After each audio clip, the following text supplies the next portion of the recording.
Hello, everyone.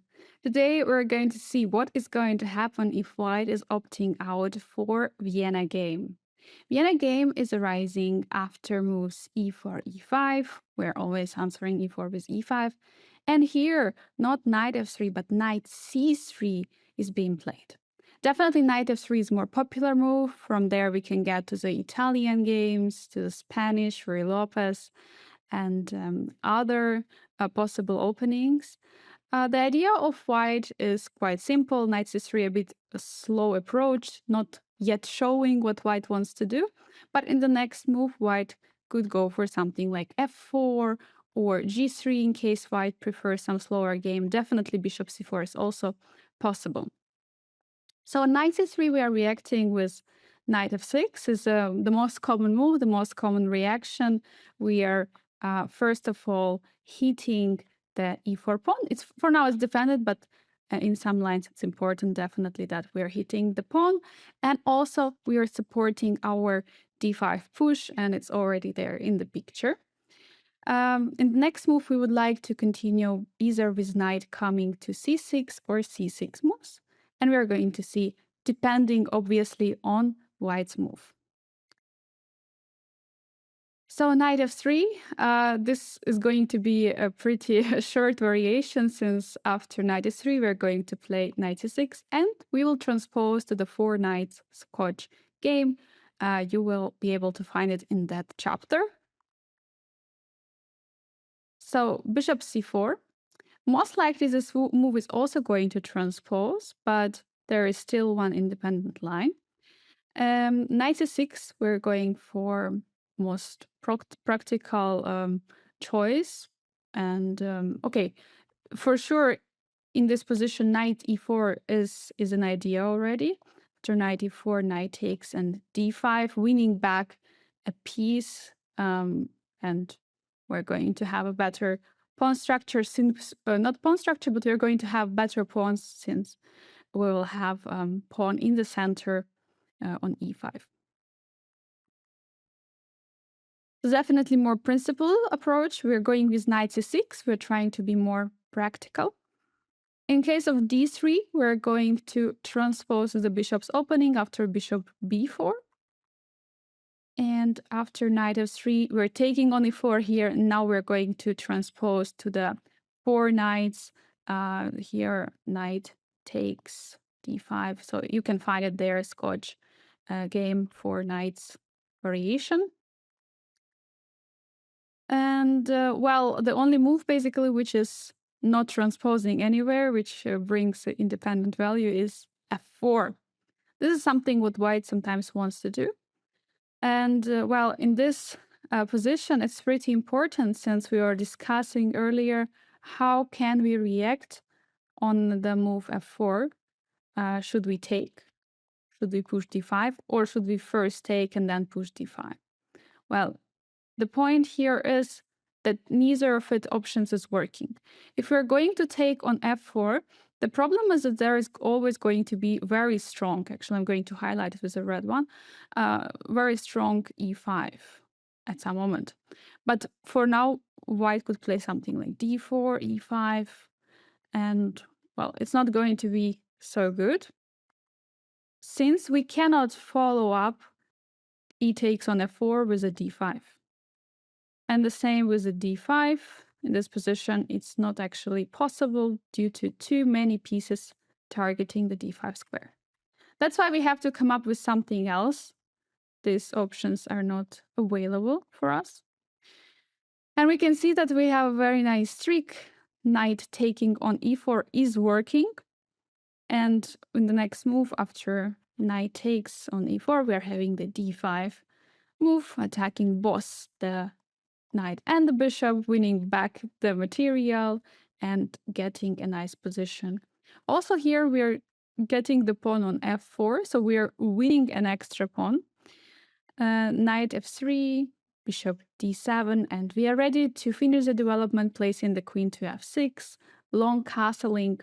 In this position, there is not much of a compensation for the pawn from White. So if not knight e4, but White is trying to play in the style of the what actually many players with white would like to go for is sacrificing a bishop. Bishop with 7, it's actually not really a sacrifice because white is going to take the knight on e4. But this bishop f7 is very typical and can be played, so we have to be ready for it. But it's not really working out here because after king takes f7, knight e4, we play d5. And with such strong center, sorry, wrong color. With such strong center, it's actually not really possible to create any danger to our king. Our king, okay, it's open right now, but it's going to be safe in the next move after coming to g8. So after knight g5, king g8, d3, we're capturing a pawn on the f4, bishop takes, queen e7, knight e2, bishop g4. We're in a great position since there is going to be a problem for white how white is going to castle because king has to defend the knight on e2. King is stuck in the center for time being. And meanwhile, we're going to finish the development, bring our rooks, bring our pieces to the position, and also put more and more pressure on the knight on e2. So some issues for white to solve in this position and no mating attack against our king, which was the most important. So knight f3, this is, we can say, the best move in the position. And we're going to take on c3. We won a pawn at this moment, dc. And here, it's important for us to follow up correctly. If in this position we would, for example, take a pawn on f4, it would allow white to improve the pieces, bring out the bishop, or potentially there could be also knight g5 jump targeting the f7 square. So we have to look at the position and try to find the moves which are not only going to win the material, but also are going to develop the pieces. In this case, we are behind in the development. Looking at the position, we have only one knight out. So queen e7 is super strong move. It's not only that we're developing the queen, but we're stopping the white's development. Now king is stuck in the center for some time, since there is always a threat of queen c5 checking after king castles. There is simply queen c5. So white has to do something else, and there is one of the ideas is breaking the pin with a queen to e2, but we're taking on f4 in this case. Bishop takes, trading the queens, and after d6, we're just having an extra pawn in this position, and, well, we're just going to finish the development. King is still in the center for white, there is no more issues. Okay, we're a bit behind in the development, so we have to rush a little bit with our next moves. We have to develop the bishops. But other than that, there is not much of a compensation for a pawn for white. So b4, this move is physically stopping the idea of queen c5. But after b4, we have a discovered check on the king. He takes f4, and, well, here king kind of has to move if white wants to create some threats. After king f2, rook e1 is coming with a huge threat, so we have to react on that. And we're just removing the queen to f6, at the same time defending the pawn on f4 and ready to finish the development on the king side. Bishop e7, castle, and we're again still up a pawn. d6 most likely later, and developing the bishop from c8. So that was the f4 move. Here, yes, this we discussed f4 move. And 1 second, just to double check. Yes, it was the f4 move.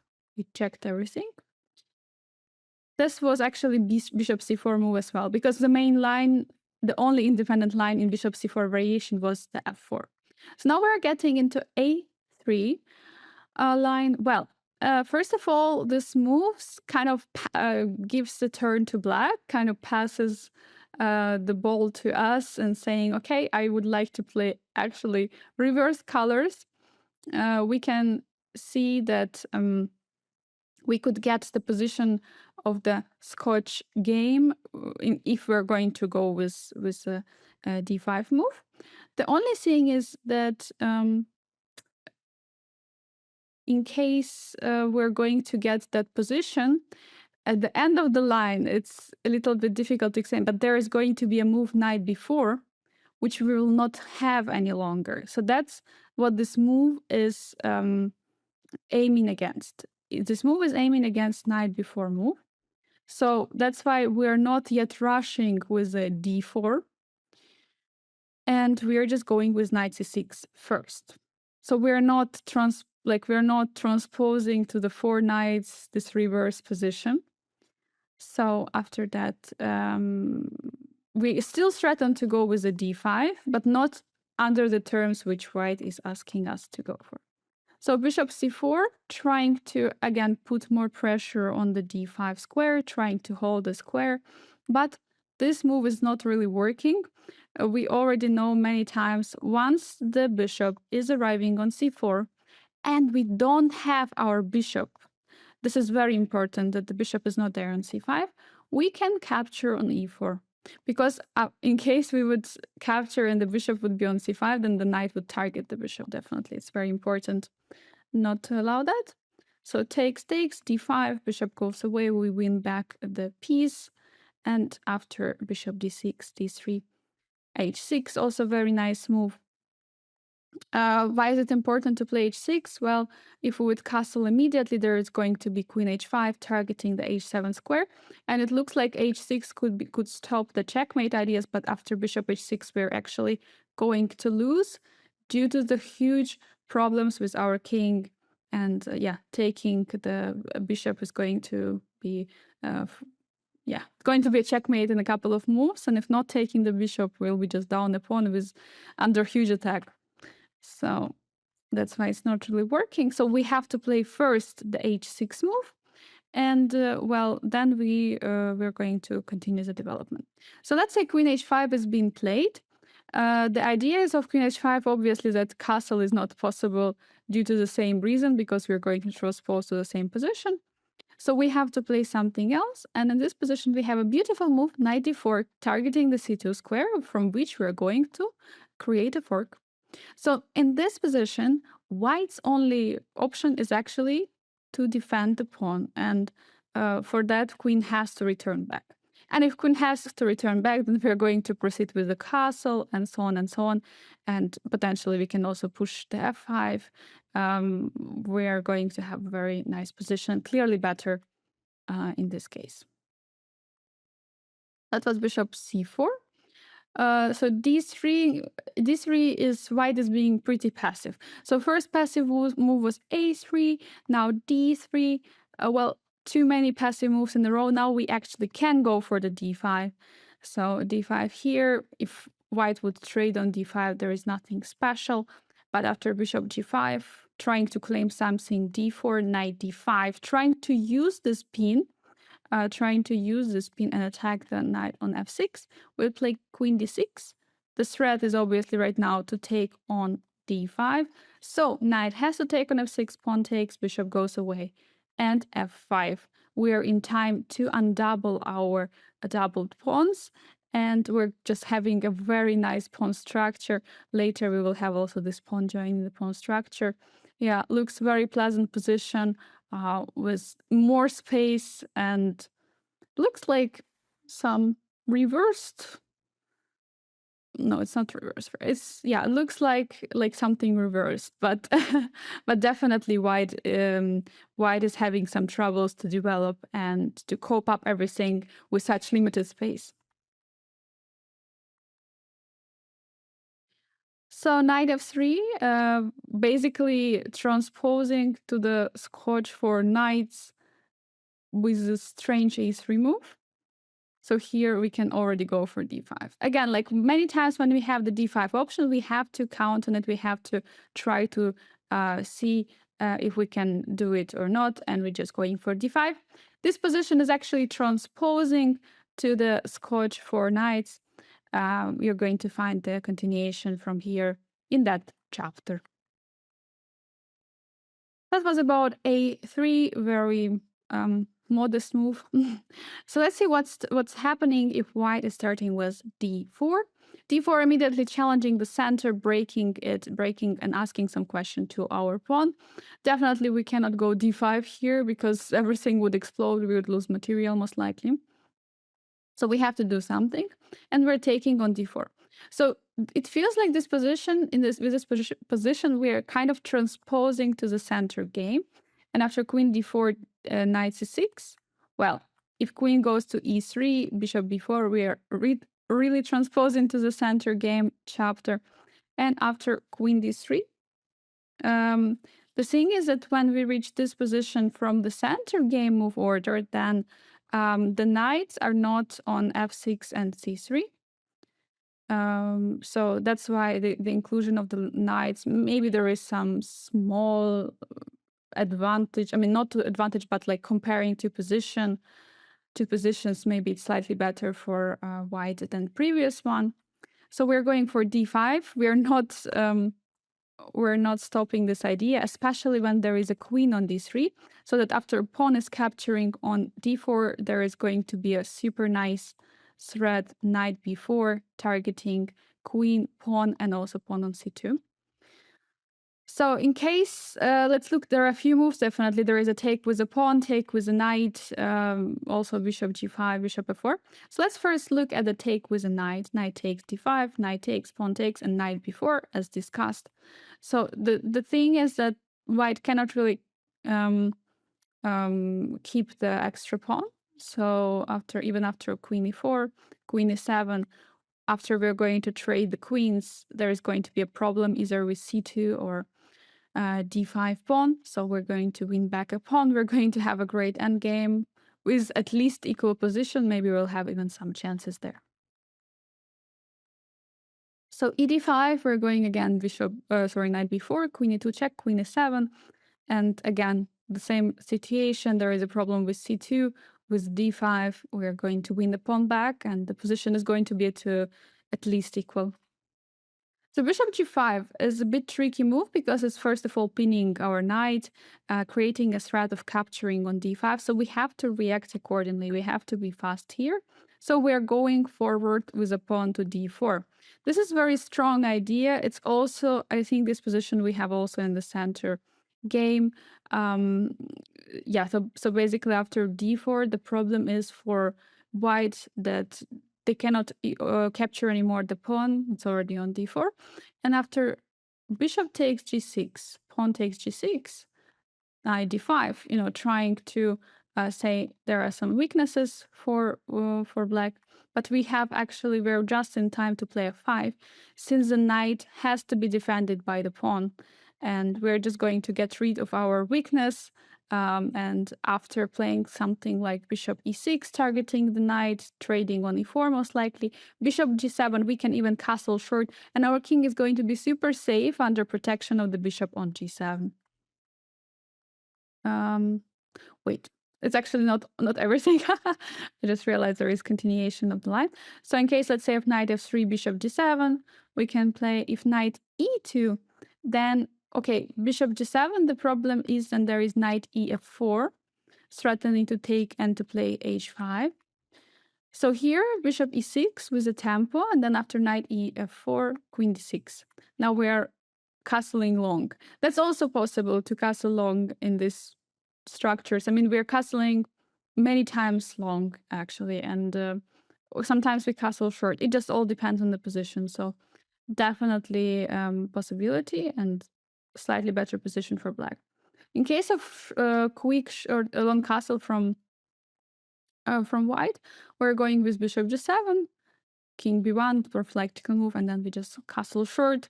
We are ready to take on e4, bring the bishop to e6, and potentially creating some attack against the king on the queen side. And also, let's not forget that we have a bishop pair advantage in this position, so we're slightly better here. Knight d5, another move, and the main move probably in this position after d4, asking many questions. First of all, what do you want to do about this knight on f6? And we actually don't really want to do much. We are playing knight b4. We are reacting to an attack with a counterattack. So now the problem is, of course, the queen is hanging with a check, so no takes on f6 is possible. So black is forcing white to take on b4. And after knight takes, bishop takes, it looks like after c3, there is a very nice threat of queen b5. And definitely we don't want to lose the material. But the thing is that we're kind of blundering the bishop. We're letting white to capture the bishop, because after... Okay, let's first look at the queen d8. So what happens if queens are traded? Then we're getting into this endgame where we are just up a pawn for not much compensation from white. And we have actually better development as well. So queen b5 is the key move. What happens actually after this move? I would like you to stop the video and try to find the best move for black. I hope you found the move. It's probably not so easy, but once you understand what the problem is, that's the only move which is working out. And it's knight d7. We are blocking the check. We are letting our queen under attack. We're letting our bishop under attack. But the huge problem is that the threat of taking on b2, checking the king and winning the material at the same time promoting, is so much more dangerous than any of this bishop or queen. So in case bishop takes on d8, we're capturing with a check. Queen takes the bishop. We're taking on a1, also promoting to a queen and then capturing the bishop on d8. And at the end of the story, we are up whole rook, by the way. So queen d4, immediately capturing the bishop. Then we have an intermezzo move taking on b2. Queen has to take it because, of course, if white would take the queen, we're going to promote again the same position. So queen b2, and after queen g5, first of all, we are defending g7. Queen was attacking on g7, and after like a short castle, putting somewhere the knight, we're going to see, depending on what white is doing, actually developing the bishop and so on. We're just going to have an extra pawn. And also looking at the pawn majority on the queen side, it looks like we are going to have a great chances in the endgame.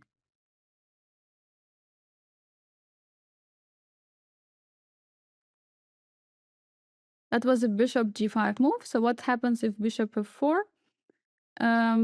Well, it's main move because the idea of this option is also after all takes on d5, the pawn is going to hang on c7, and generally knight coming to b5 could be an idea to target the pawn on c7. But here again, we're going for the same option, d4, targeting the knight. Knight jumping to b5 looks very logical, attacking the pawn on c7. And here we have the same move, bishop b4 again, once again. And after c3, dc. So the thing is, after bc, we're having a nice move, bishop a5. So we're checking the king, and our king is and our bishop is being remaneuvered to a square where bishop is actually defending the pawn on c7, and there are no real problems.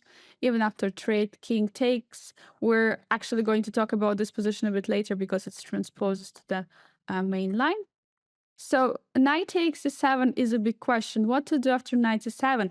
And I would like you to stop the video now and try to find the best move for white. Oh, sorry, for black. I hope you found the move, and it's the same idea we had a couple of moves ago. This is a huge threat, taking on b2 and winning the rook and promoting to the queen.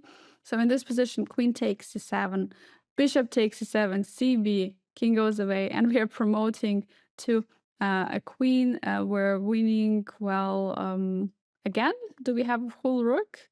Yeah, we have actually full rook and the piece. So, and there is obviously no checkmate on d8, which would be very important to check that there is no checkmate. So that's why this all is not working, taking on c7 or taking on c3. So queen takes d8 looks like an option, but then after that we're taking with a king, defending on c7. The problem is that after long castle, bishop d7, pawn takes, we have bishop a5. Actually, this one is going to also transpose to the main line. So bishop takes c7, king e7, and after knight takes c3, there is a nice move which is winning back the pawn, knight e4, and also targeting the c3 and most likely winning that pawn as well. So bc taking with a pawn and at the same time targeting the bishop. So here we have bishop c5, and in the next move we're going to capture the pawn, win back the material.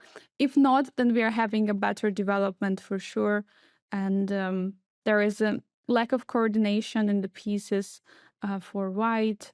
We might ask this knight to go away from b5. We might go knight b4, knight e4 is a threat, bringing the rook, bringing the bishop out. Definitely a huge advantage in the development. So if bishop d3 is being played, logically defending the pawn on e4, we're playing a6, and after knight d4, just winning back the pawn. Because of course knight cannot go anywhere else. This is not working, this is not really working. Okay, there are no real moves for the knight. So we're winning back the pawn, and we are getting into the endgame. Objectively, it's equal, but as you know, always there could be something happening in the endgame, as well as looking at our position. We have 2 against 1 on the queen side, which could be protected, which could become a protected passer. I would say that for white, it's more difficult to create a passer than for black. After f3, also trying to defend the pawn, the same idea, a6, targeting the knight. Knight has to go back, we win back the pawn, and again, there are no real problems for black, and again, we have the same pawns for the endgame. Potentially could become a passer, and we could have some winning chances, but objectively, again, the position is equal. So e5. e5 is targeting the knight, removing the unprotected pawn away. It looks very logical, but here after knight e8, the problem is becoming clear that the bishop on c7 is actually being trapped by its own pawn. So after long castle, white wants what white wants to do is to play bishop d6, and after a6, bishop d6, we're just bringing the pawn on d6, which is becoming very vulnerable, especially looking at the pieces of white which are standing far, far away. So there is going to be a definitely a chance to win a pawn in the next move. I mean, win pawn back, because currently we're down a pawn. So even taking with a bishop on d6 in the next move could be an idea, and then capturing the king. So that's definitely going to at least equalize the position. B takes c3, taking an attack in the bishop, and okay, we're getting into the line we were discussing, bishop a5, defending a pawn, long castle, bishop d7. And in this position, again, the problem is that the pawn is under attack on e4. e5 looks logical, but after knight e4, there are 2 problems for white. Target on c3, target on f2, what to do. And in this position, there is not much to say, because at least one of the pawns is going to fall, and we're going to have a better position. And yeah, looks like white is in pretty bad shape. So f3, trying to defend the pawn, and it's basically the only good way to defend it. Then we are just going for a6. We're targeting the knight again. What we want to do, we want to remove this king finally from the d8. We don't like the spin. So knight goes back to d4, take, and bishop a4. Actually, in this position, we can already claim a draw after rook d3, bishop b5, threefold repetition. But definitely, if we want to continue the game, then we can continue with playing something like knight d7 or rook e8. We could definitely go on with the play. The thing is why probably it's better to settle for a draw here is this strong center from white. But of course, let's not forget about our strong pawns on the queen side. Also, king, which is not king is not in a good shape for white, as well as the pieces on the king side. So position is pretty balanced. But of course, it depends against whom you're playing. And okay, draw is also a good and fair result.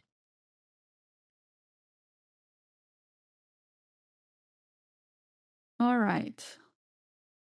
That was about the d4 move.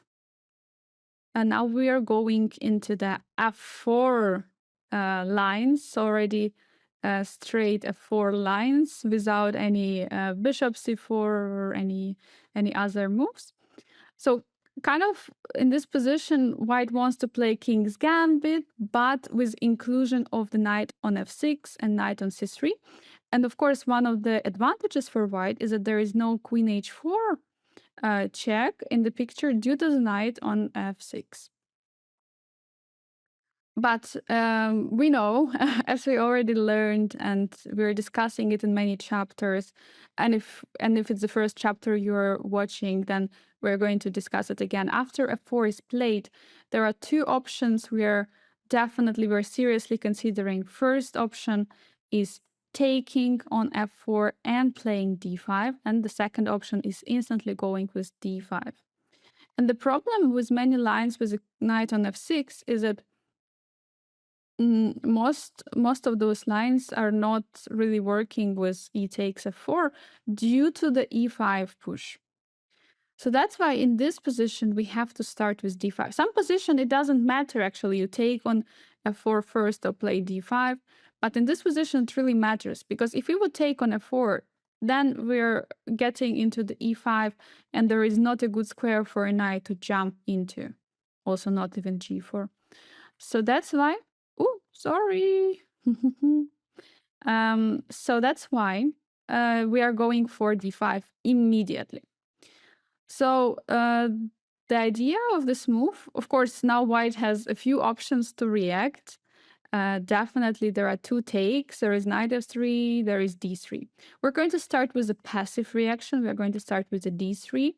So first of all, d3 is not creating much. We can decide what we want to do.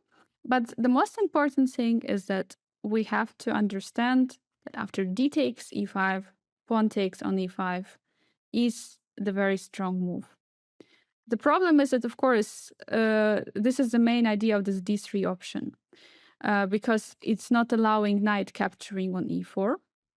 So in that case, we have to go for e takes f4. And now if e5 is being played, we have a counterattack with a d4. It's completely different position to the to immediate take on e and f4. Then we couldn't play from d7 immediately to d4, but in this case we have the d4 move.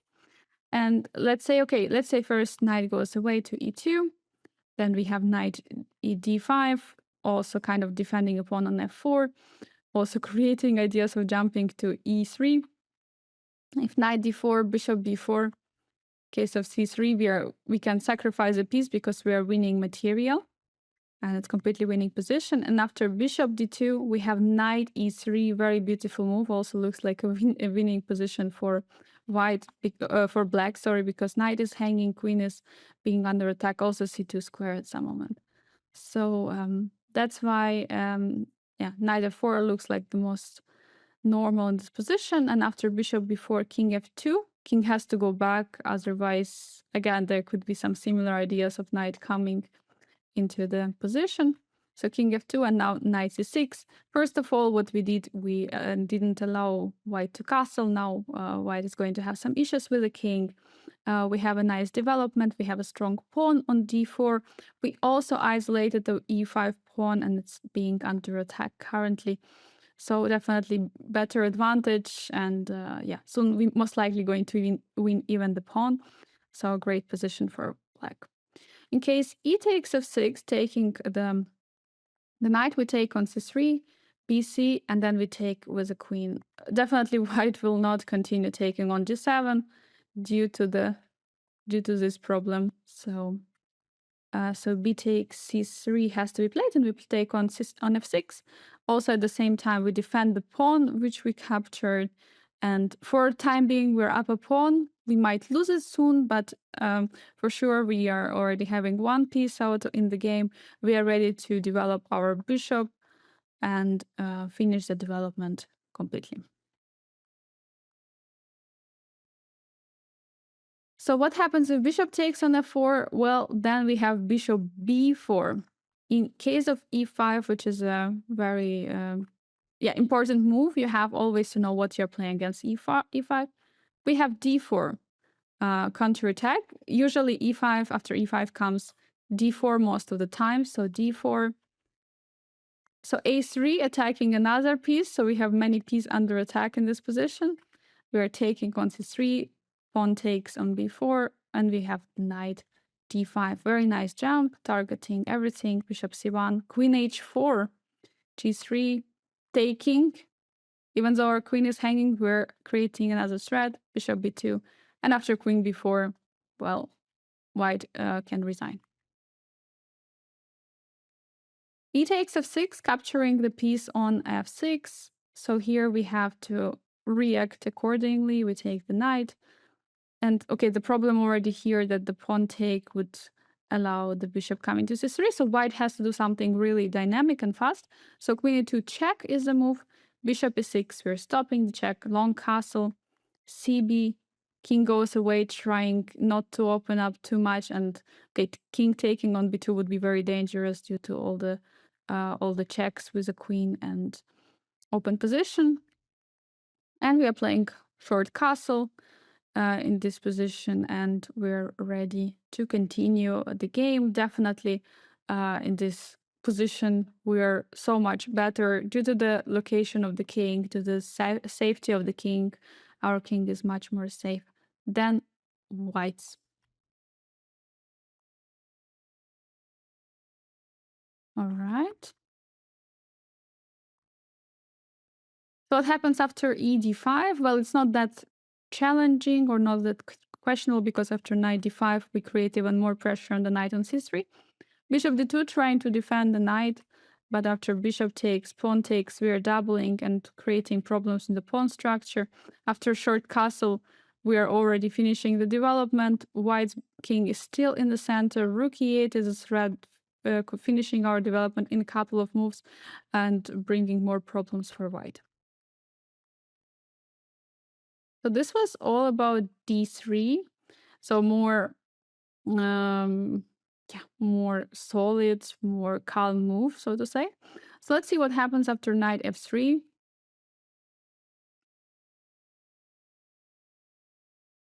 All right, so knight f3. So here the thing is, again, we have two options. We can take on e4 and we can take on f4. And if we're taking on f4 after e d5, knight d5, we would transpose the king's gambit and these lines, which we are actually not playing. So that's why it would not make sense for us that, even though it's possible, it's legal, it would be theoretical, but it's not something what we play. That's why we take on e4, knight e5, bishop b4. So in case of queen e2, we're just castling, knight e4. Yeah, we're just bringing pieces out, while actually very, very nice move here at rook e8. The idea is there is so much X-ray. Everything is on fire on the E file. We are even sacrificing a bishop. But after knight d4, there is a problem, because after bishop f5, everything is on fire and many threats are in the picture. Knight f6, trying to check to take with a check, pawn takes, and queen g6. Well, we're going to regain material, and white is still having issues due to the development problem. Position is objectively lost. So if not queen e2, but a3, attacking the bishop and asking what do you want to do with the bishop, which makes a lot of sense.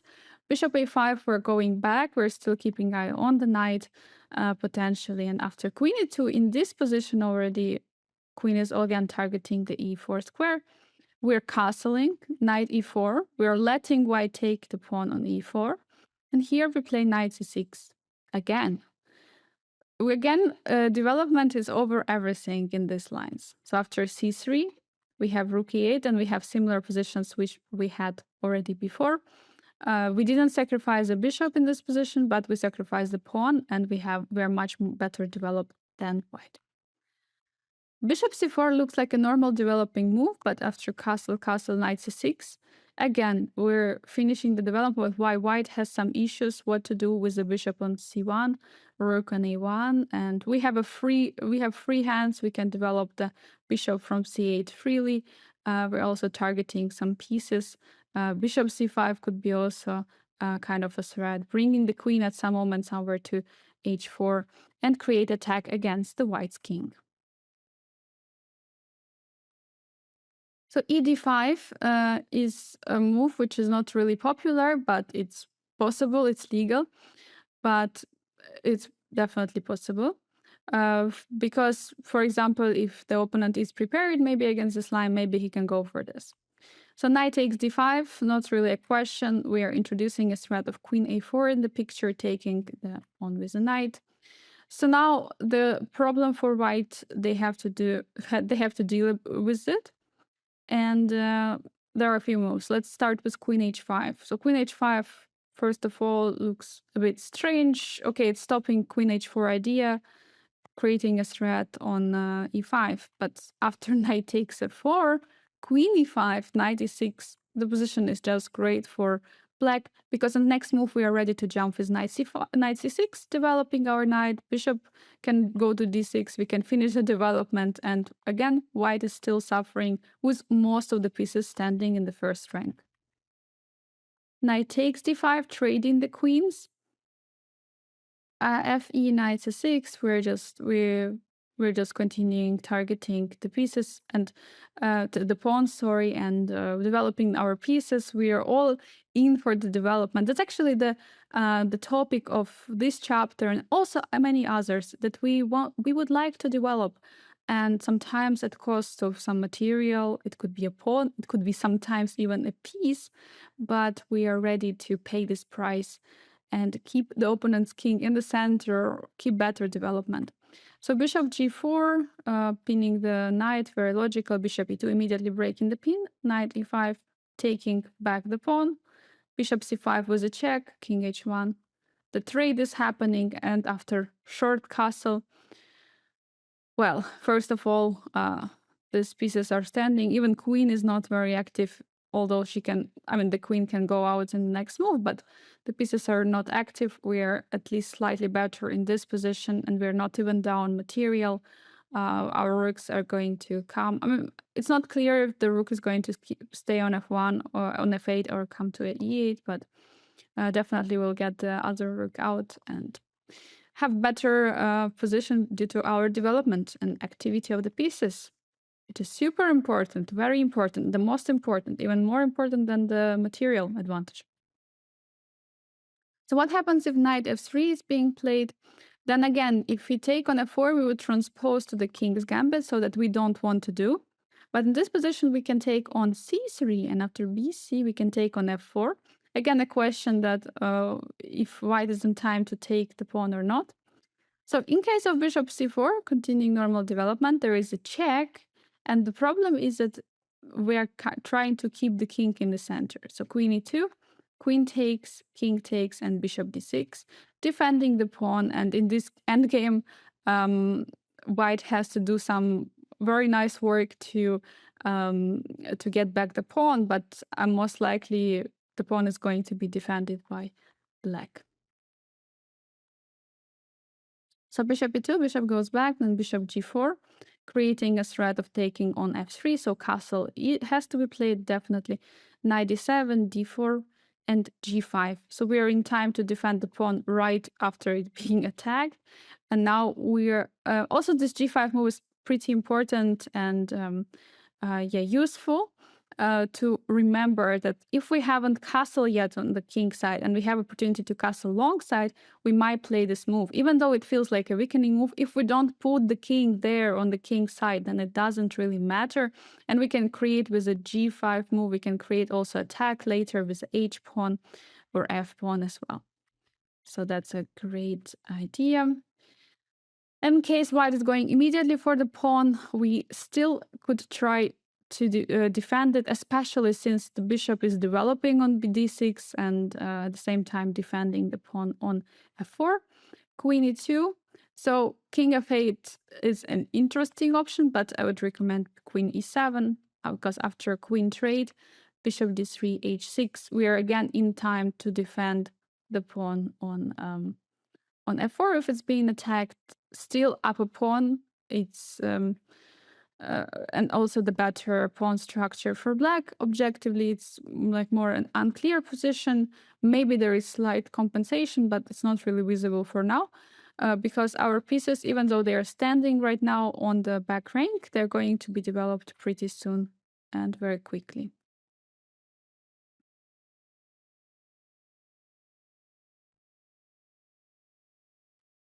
F e5. This looks very risky option, losing time of taking on e5. And in this position, we have already many decent options. First of all, already white has to look out for queen h4. So here we first take on c3. In case of dc, well, we don't want to trade yet the queens because we have a beautiful queen h4. And now the problem is that white cannot really block the check with g3 due to the queen e4 and problem with the rook and h1. So king has to go away, king d2 looks like a move, and now knight c6. We sacrificed the pawn, and for that we got the king in the center. Some problem with the development, and we are ready to bring out the bishop to g4 to f5, and then we are ready, to long castle and bring the rook, or rook d8 some moments. So definitely worth the price. If b takes pawn on c3, we're not changing our plan. We're going for queen h4. And again, g3 is still not possible. So again, there will be queen e4. But actually, in this position, after queen h1, white can try to trap the queen. Because after knight f3, knight c6, queen e2, the idea right now is to go for bishop g2 and bishop b2, trying to trap the queen in that way. But we have bishop g4, very nice move, since after bishop g2, we have queen h2. Very nice move. Knight takes h2, and we're getting back the queen. It's a little bit too slow, and after king e2, knight e5, we're going to be actually up whole exchange, and actually with also a pawn, rook and a pawn against the bishop, which is much better than just a bishop. So king e2, not allowing g3, not allowing the queen e4 check and winning the rook on h1. So here the thing is that queen e4 might feel like a very tempting move, especially considering the fact that many games in this position went exactly like this. Interesting part of the queen e4 is that after king f2, queen e5, knight f3, the only thing which we created with all these queen moves is that we lost time and we allowed white to develop knight, bring out the pawn, and the next move bishop will be out, and we lost a lot of time, and at the same time we didn't develop our own pieces. So that's why queen e4 is not really a good move in this position, but bishop g4. There is possible to give a check, but with a bishop and develop the piece at the same time. So knight f3, knight c5, immediately targeting the pawn on the e5. So here queen e1, trying to trade the queens, trying to eliminate one of the attacking piece against the king. So of course, trading the queens could be possible, because at the end of the line we would win back the pawn, king e1, bishop f3, gf, knight e5, d4, taking pieces. But in this position, once we reach it, we actually won a pawn. So now we are up a pawn in this position, but we gave the bishop pair for white and initiative. And there is a big compensation for the pawn. And even though we can say that white is much better here.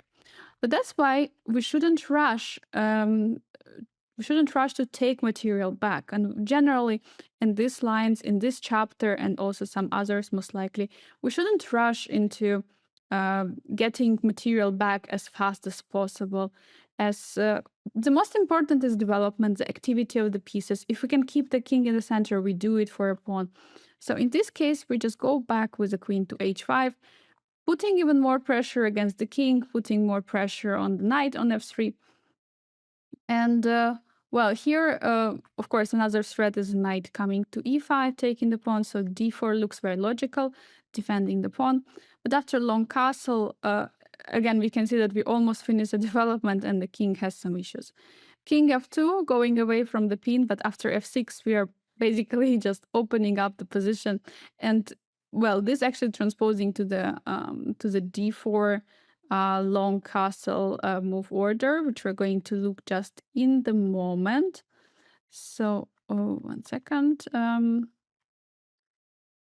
Tick, tick, tick. Yes. So this was a d4, but we're going to return to it.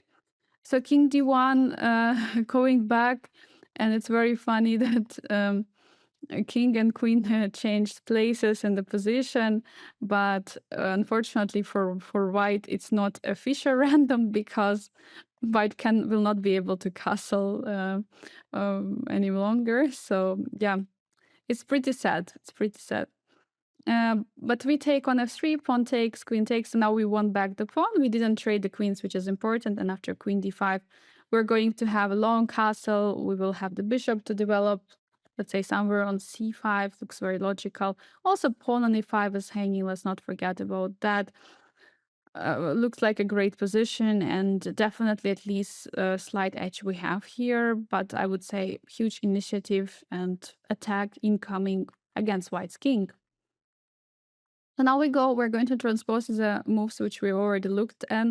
d4, long castle, and again, knight e5 is a threat in the position due to the pin on the knight and on the pawn with the queen. So after queen e1, going away, trying to eliminate this problem, and again, offering a trade to our queen, we're saying no, thank you, we're playing queen h5.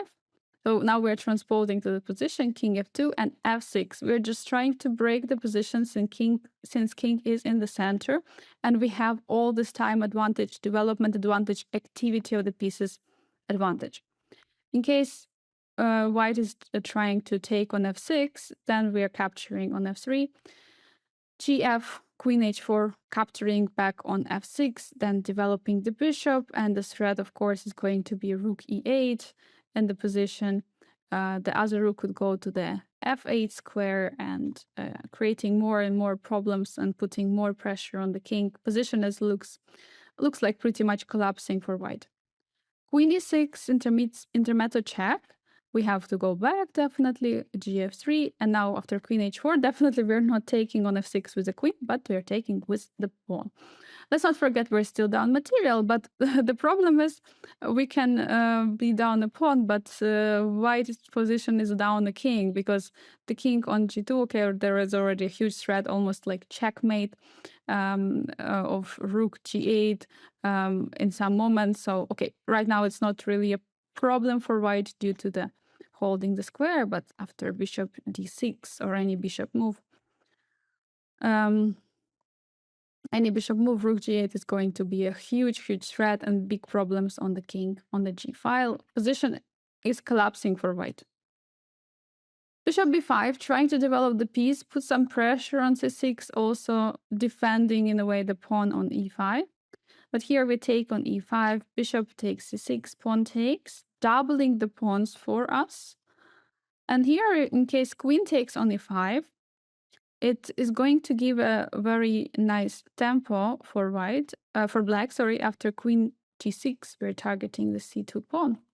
So rook e1, bishop d6, queen goes away, and now we have rook f8. It's super strong play, and you're going to win the material back very soon. We're going to, because there's going to be h2, which is hanging right now. Also c2 is under attack. The f3, huge pressure on it. We're definitely winning back material, and we're going to have very nice endgames, at least slightly better. We're going to have an advantage. So knight e5, taking with a knight, looks like brings a little bit more sense, also targeting the pawn on c6. And here, after bishop d6, pawn first attacking the bishop, makes a lot of sense to remove the attacking piece and also create some squares for the king. at some moment. So rook f8, we see check, we give check, makes a lot of sense. Then we capture on e5. The problem is that after hg, queen g4, queen e8, there is rook rook d8, and wherever queen goes, there is just going to be checkmate in 2, or yeah, checkmate in a few moves. Depends where the queen goes, but it looks like it's going to be a checkmate very soon.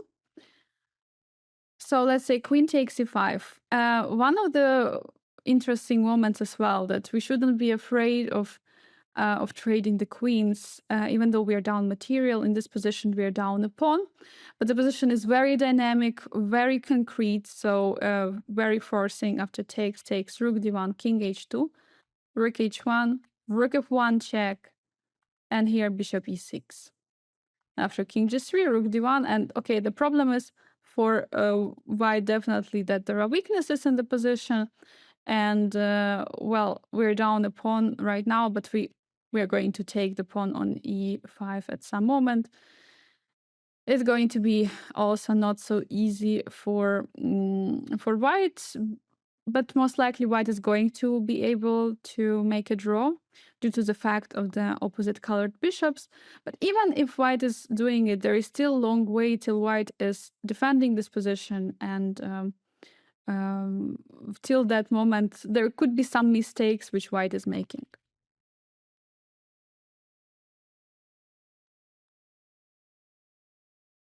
Okay, that we looked through.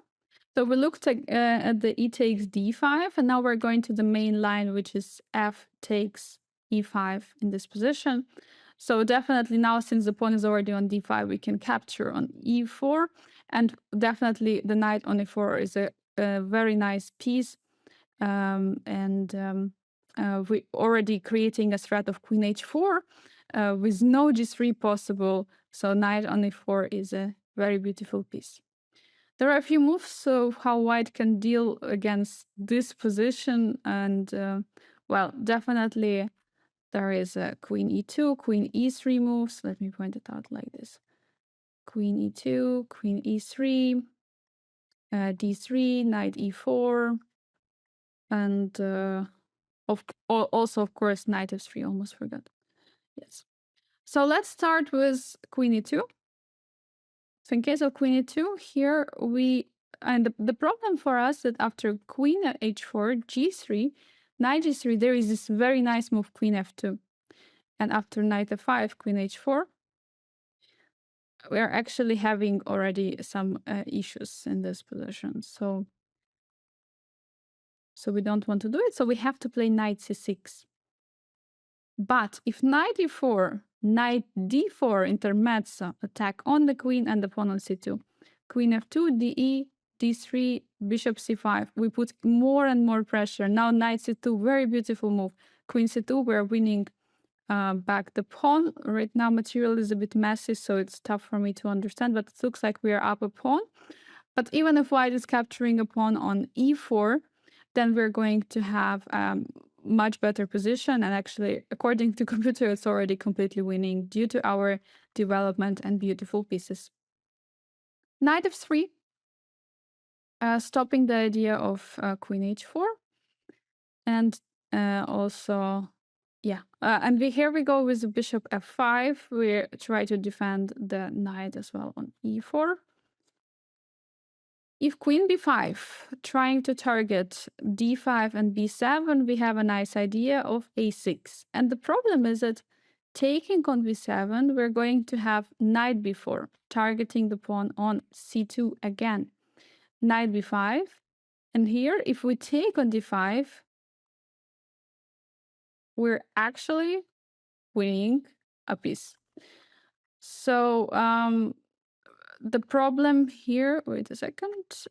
So the problem here is, yeah, actually rook a7 is even better. Rook a7, because after queen a7, knight c2, king e2, and queen d5. Okay, both of these lines are winning, actually.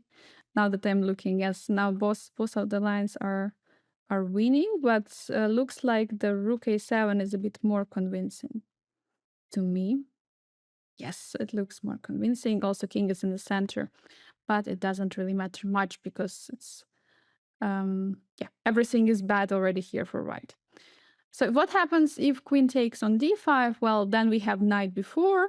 Queen has to trade. White has no other option.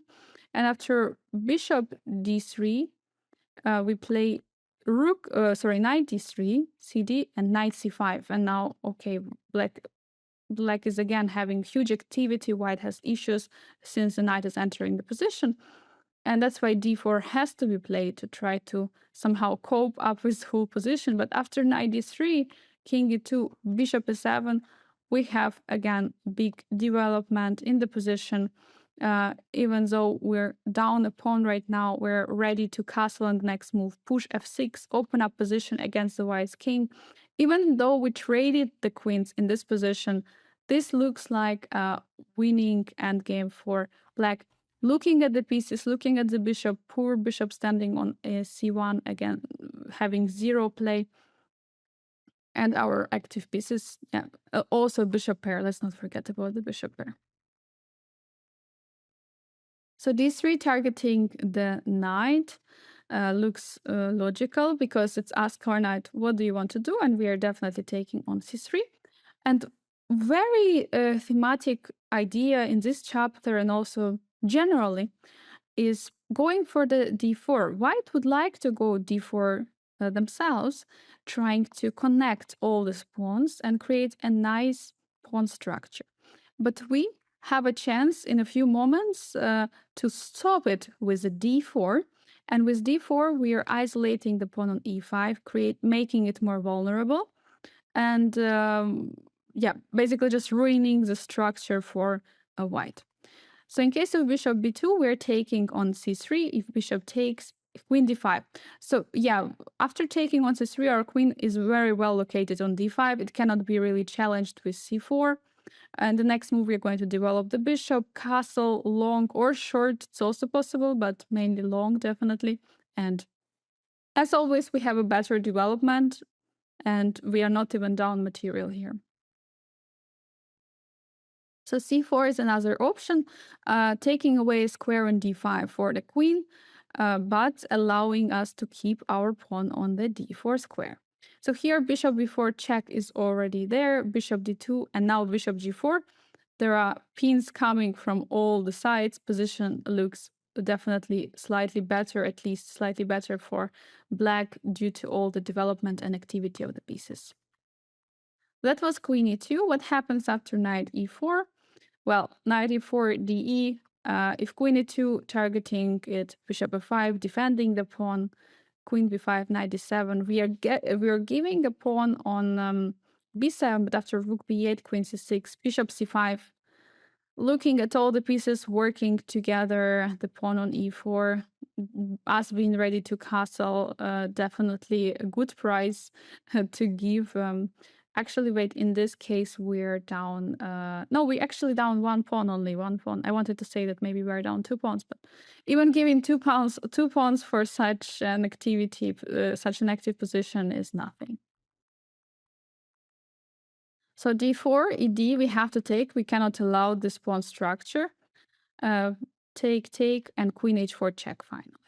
So here g3, okay, there is no queen e4, unfortunately, but we can go back to e7, putting more pressure on e5 pawn, knight f3, knight f6, building up a pressure, castle, bishop g4, creating a pin.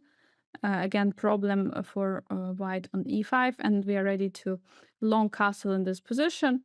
And well, if we manage to win the pawn on e5, we're going to have an extra pawn, and definitely for time being, since this pawn is isolated right now, it's very easily being attacked, and we're having a small advantage.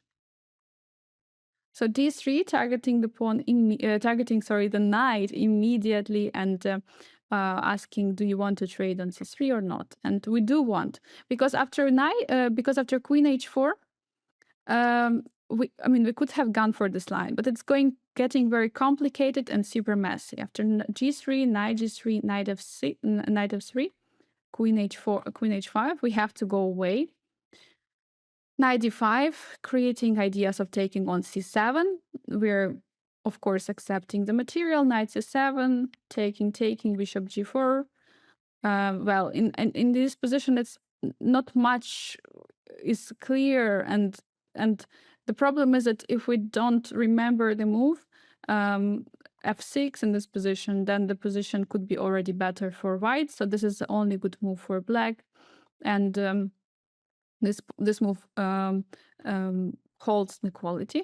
So that's why this is pretty messy. We don't want to enter those lines. So we are trying to be more practical, playing knight c3, bc, and again this d4, isolating the pawn on the e5 square, creating potentially a square on the d5 in this position for the queen, or if pawn pushes forward on c4, there is bishop b4.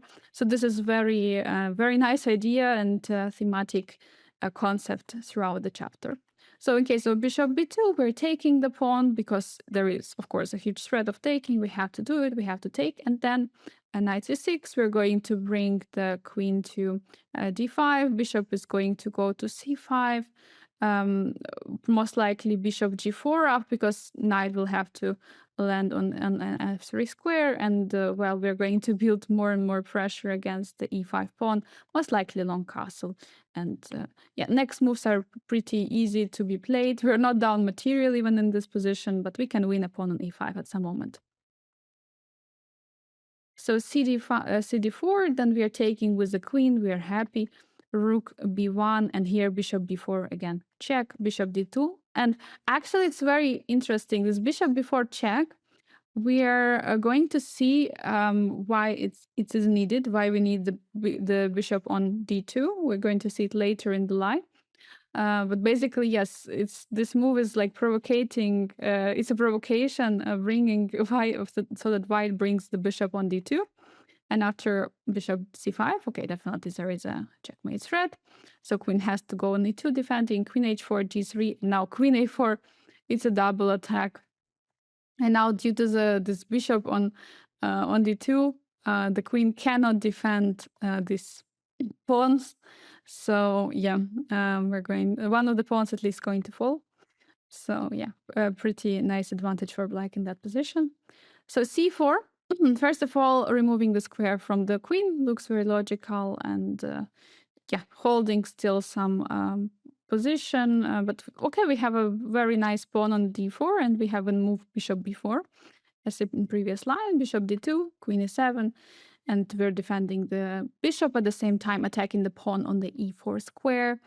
And basically here already the problems are starting for white, because if you want to defend the pawn, there is always going to be the bishop g4, and well, there are going to be always an issue with the e5 pawn, and that's why position is slightly better for black. So knight f3. This is actually how white should play this position, but it's not very easy. It's not the easiest move because it's just giving up a pawn right now. So we take on c3. And okay, here in case of bishop e2, of course, d4 in this position would be stronger. We're going to look at it in a moment. But after bishop e2, knight c6, castle, queen d5, then we have a beautiful position with the queen. Pawn cannot go to c4 because of our pawn. So let's say king h1. So yeah, here bishop e6 is also possible. It's working. The problem is that there is currently a big threat of knight g5. So bishop e6 is still working, but it's a bit messy line. And if you don't know precisely the move, you can get lost. That's why we're not playing it. But let's look at the line. So knight d4, bishop g4, bishop c5 takes. So if we take with the f pawn, the problem is after bishop e3, everything is kind of like not really falling, but all the pieces are, I mean, everything is a bit messy, the f7 square, queen h5, and so on. So, but it's interesting, definitely option, but better to go with knight e6, because after knight f7, there is a short castle, and question to the knight. Knight has to go back, rook f1, queen f1, and after rook f8, b5, we have a very nice position. We have actually, according to computer, a winning position here. But of course, if you don't remember a move, it's going to be very difficult to remember. So h6 is more. First of all, stopping the whole knight g5 concept or bishop g5 concept, and we're ready to play bishop e6. And sometimes, if you don't remember if it's exactly this position, sometimes it makes a lot of sense just to play prophylactical move and continue your play, then try to remember what was this bishop e6 crazy line. So queen e1 is trying to defend and attack. At the same time, bishop b4, queen g3. At this moment, I would like you to stop the video and try to find the best move for black. So I hope you found the move. The thing here is that it looks like that there are some threats, right? Queen is attacking on g7 and creating some threats, but we are not really caring much. We play bishop e6, and the thing is, after queen takes on g7, we are ready to long castle, and we would bring more pieces into the game. So that would even help black. So this is very important sometimes, just not to care about queen attacking on g7, but just finish the development and get ready to go all in with the attack. All right, that was bishop e2. So d4 looks definitely a better option because it's immediately saying, all right, there is a pawn structure here in the center, which I'm going to have. It's pretty nice. So we play queen d5. This is just a good square, also stopping bishop coming to c4. Rook b1 looks like logical. I mean, just developing the rook, but maybe it's a bit too early. But after knight c6, rook b5, challenging our queen. The only thing is that we can take the pawn on a2, so that's not really working that well. So bishop e2 is a bit too slow, because after knight c6, castle, bishop e6, we are ready to castle long, and after bishop e3, castle. Well, first of all, we can go for an attack on the queen side. We can go with let's say h6, g5, g4, and so on and so on.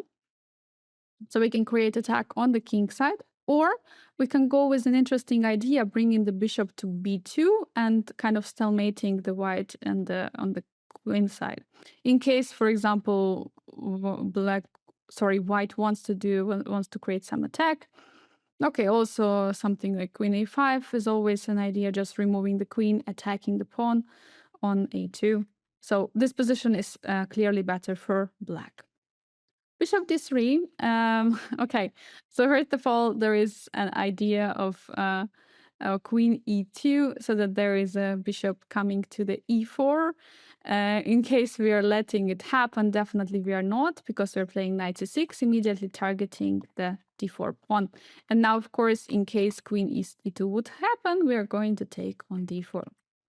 So, So rook b1, in this case, again, rook b1 with the same idea, attacking the queen on d5, kicking it away. And in this position, actually,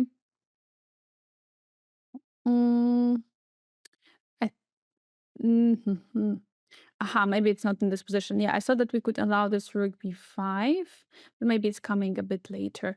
Because in this case, yeah, knight b4 is very topical move, since after it, the rook cannot get to the cannot get to the to b5 to disturb our queen. At the same time, the a2 is a problem. So a3, knight d3, queen e3, and b6. We're giving back the pawn on c3, but we are still having an advantage in this position due to all the activities. It's after bishop a6, we are ready to castle white, while white is going to have some issues about how to castle when and so on. So that was rook b1. So queen e2 and queen e2, knight d4, we already discussed it. Bishop e3, defending a pawn on d4 in case of something. Okay, for now it's defended also tactically due to the bishop b5 check after trade. So let's Yeah, okay. Let's say in this position, we cannot really take, just to illustrate you why it's not possible. So bishop e3, h6, rook b1. So here, in this position, okay, now I found this. So in this position, we have a move knight before as earlier, the same idea of blocking this rook coming to b4, b5, but also there is bishop e6. It's also, it's working because of some tactical problems for white, but it's not needed. We shouldn't. We should just memorize this knight before idea, because after bishop e6, again, you have to memorize all of it. What happens after rook b5, queen e2, rook b7, knight b4, castle, long castle, bishop e4, and bishop d5. So it's a bit messy position, but it's of course a clearly better position for black. So what happens after rook b8? Then we have knight e5. Very nice. Attacking the rook and sacrificing a knight at the same time. So knight e5, queen b7, castle, and bishop d6. Since there are so many lines, it's better, of course, to memorize this knight before idea, more general and very thematic idea. So we're just blocking it, and after castle, bishop e6, we're just getting into a good position. White to allow any counterplay from white. Most likely, we're going to castle long, develop the bishop, and maybe we can even keep the pawn on c3 as an extra pawn. All right, that was all about the d3 move. Now we're going to go into the knight f3 idea, and then we will look at the final move, queen f3. This one was earlier was a main line and very logical move, because it's, first of all, we are developing, I mean, as white is developing, also stopping the queen h4 ideas. And here we play bishop c5, immediately introducing knight f2 or bishop f2 threat. Queen e2. The problem here after queen e2 is that after bishop f2, king d1, we have to do something about the knight on e4 because it's been under attack. So knight c3, pawn takes, and bishop b6, d4. It looks like that white stabilized the position with all these moves, with all the bishop f2, knight takes on c3. We just helped white to create this pawn chain, resembling a little bit the French defense. In case of knight f2, then there is a very beautiful d4 move, and after taking the rook, white is capturing our bishop on c5, and our knight is going to be lost at some moment on h1. So that's why bishop f5, we have to defend the knight on e4 first, and now we're already introducing threats like bishop f2 in the picture. So let's say what happens if white taking the knight, then we're just capturing with a pawn, attacking the knight on c3. Queen b5 looks like trying to win some material, but after knight d7, we're just in a great shape because knight is being under attack, queen cannot yet take anything. The pawn is going to fall. There is also queen h4, so just winning position for black. If d3 is being played here, asking question to the knight, then we have a very nice idea. Here we're going with the bishop f2, checking, then king goes away. Then we're going all the way back. And the point is that tactically everything is working out, since after capturing, we're just going to capture, check, knight goes back, e3, and we're going to win back the knight on d2. In case of d4, which looks like a logical move, targeting the bishop, we're just going away. Bishop b4 is also possible to put more pressure, but since the queen is on e2, queen is not defending the pawn on e4, so there could be ideas where it's nice that our bishop is targeting the d4 square, especially after bringing knight to c6. So let's say queen e3, And then we have the c5, super nice move, immediately breaking the pawn chain. Take, and also the take would not be really possible. So we take the the knight on e3. We are trading an enormous amount of pieces, and knight e6. And this position, we have definitely a compensation for the pawn, because we have a better development, we have more active pieces. This pawn is going to be weak, and so on and so forth. We are ready to castle with the king, while white is still struggling with the king. It's in the center. Bishop e3. This move is trying to defend, stop some ideas of c5 sometimes. So knight c3, we're putting even more pressure against the d4 pawn. Makes a lot of sense. So white is long castling, cannot handle it anymore, and we are castling short. In this position, we have already ideas like taking on c3. We could prepare the f6 ideas, bringing the queen to e1. After the pawn would be double, there would be definitely weak squares on the queen side, and just definitely we're going to have an attack against the white king on the queen side. So knight e1, a bit strange move on the first glance, but if white knows, it's actually a little bit a kind of cheeky move, because now what white wants to do is to trap our knight on e4, because there are no real squares where knight can go. So we have to react accordingly, and we play bishop g4, because now we create a square on g5 for knight to retreat. So knight e3, coming forward, attacking the bishop, we're defending it. If d3 is being played, now we can play bishop b4, king d1, because, okay, c3 is not going to be really possible because of our knight standing on e4, king d1, knight c6. And very nice position here, because already now there is this move is not really possible due to the problems on f3. So, well, white cannot yet take the knight, and we have all pieces into the game.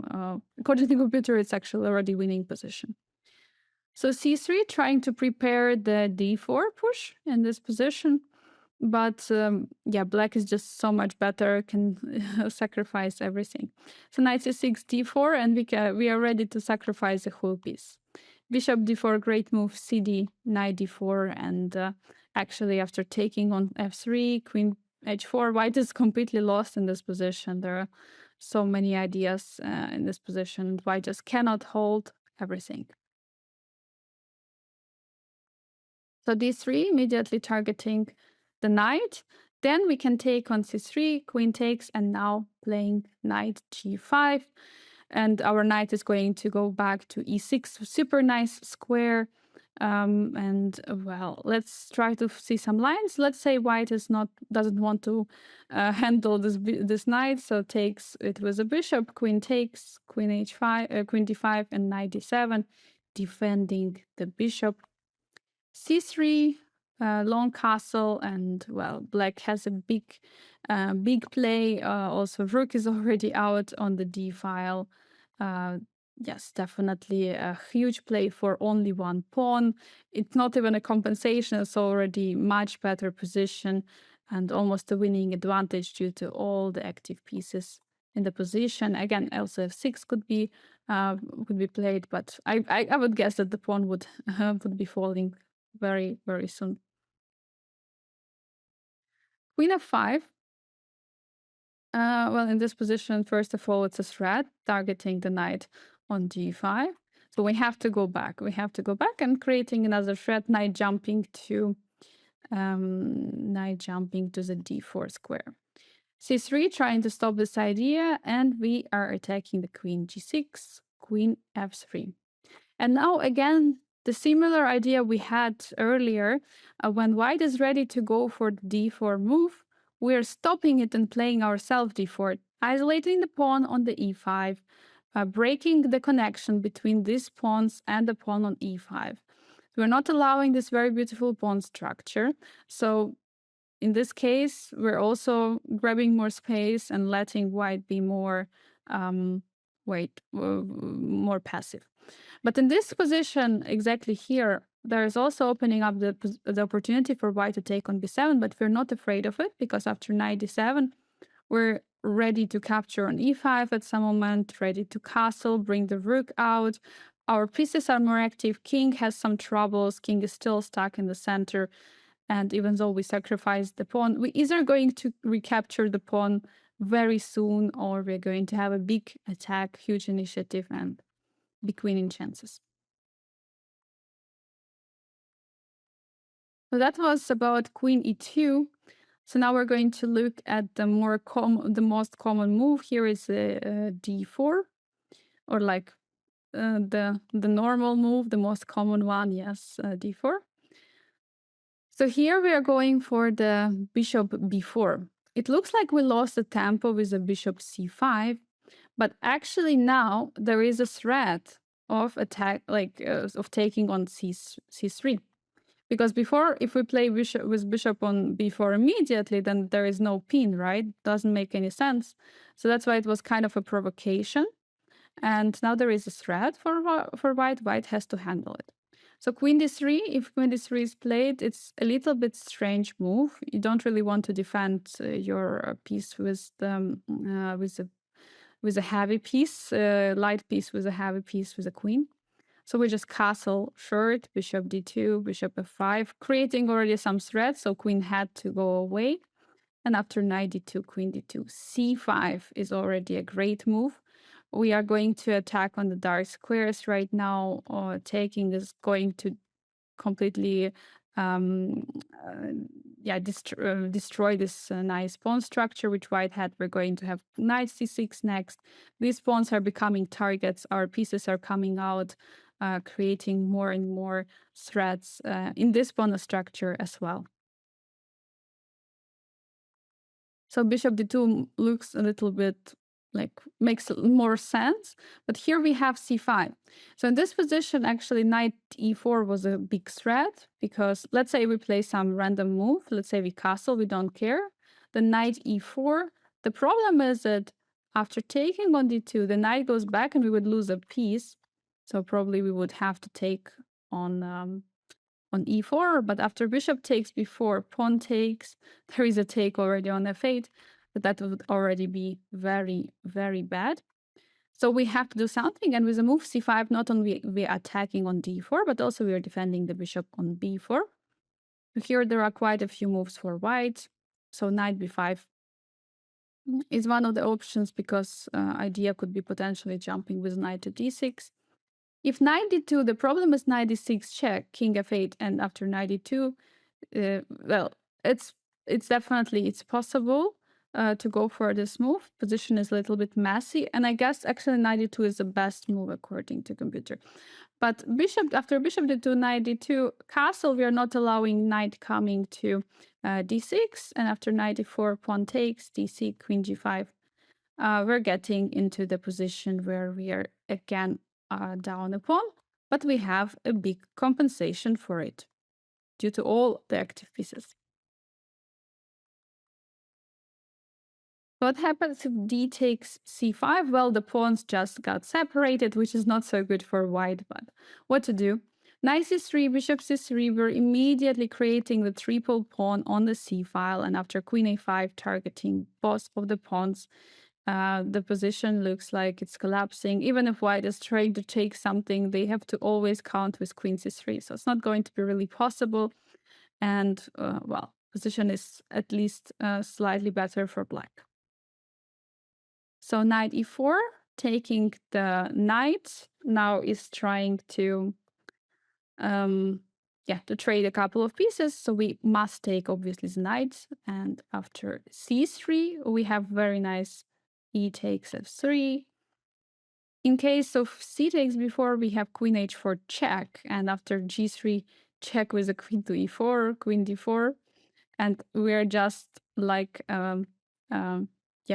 just gathering all the pawns and getting into the winning endgame. So queen f3 looks more logical. So here Knight. So here, if we go away with the bishop to a5, then after check, knight e7, queen g3, like we're up a piece for one pawn in this position. But the problem is that there is a big attack, big initiative for white. So it's for sure a compensation. So that's why it's better to play knight c6 and after bishop b5 castle and allow white to take back the piece. So in this position, bishop b5 is possible, but definitely better just to take on b6, cb, queen h4, queen f4, queen f2.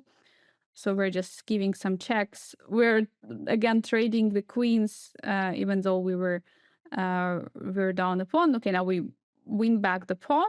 Now the material is equal and the position objectively is equal, even though maybe there could be some chance to attack. But due to the bishops being on the opposite colors, it looks like the position is going to aim for a draw, even though it's, I mean, definitely anything can happen. So what happens after bishop b4? Then we grab the bishop back. If knight goes back to g1, this is too passive because after castle, bishop c4, knight c6, c3, we're getting into the position where we are having huge threats already. First of all, knight e5 is a threat. Second, okay, also looking at the position generally, the king is still in the center. And yeah, in this position, we're actually not even down in material, but we are ready to develop with all of the pieces. It's objectively already winning position for black. So bishop b5 checks looks very logical, trying to create something, because after knight c6, we have to be careful. There is d5 move, but after e takes f3, dc, f2 check, so actually very important intermezzo, because white cannot really take, because after king f2, there's going to be bishop, there's going to be queen b6 attacking both king and the bishop, and we're going to win. So to king f1, also important move, queen d6, queen b6. And okay, we are much better in this position. Important thing was that also cb7 was a threat, but here after the check, it's not a problem. So that's about this knight e4 take. In case of bishop d3, which is not really the most common move, not the most popular, but pretty solid in this position, we can take on d2, take, and take on d4. There is also knight c6, but it's going to allow pawn sacrifice from white, because after a3, bishop a5, b4, cb, knight e2, we're taking the pawn, and now white is getting this very nice pawn chain in the style of the French defense. Very, very nice pawn chain. So that's why it's better to take on d4 here, knight takes, and knight c6. So continue just to put more and more pressure on white's center. The pawn is still a problem on e5. It's isolated and it's being attacked all the time. We have also isolated pawn, but it's a little bit easier to defend it. So in case of knight c6, we capture, it would be very big mistake, because the pawn structure is going to be better for black, and white is in big trouble due to the pawn on e5. And even though the development-wise is already close to equal, but okay, there are some ideas for white which they have to get ready to. So queen f4, first of all, defending the knight on d4 and also the pawn on e5, castle, knight c6.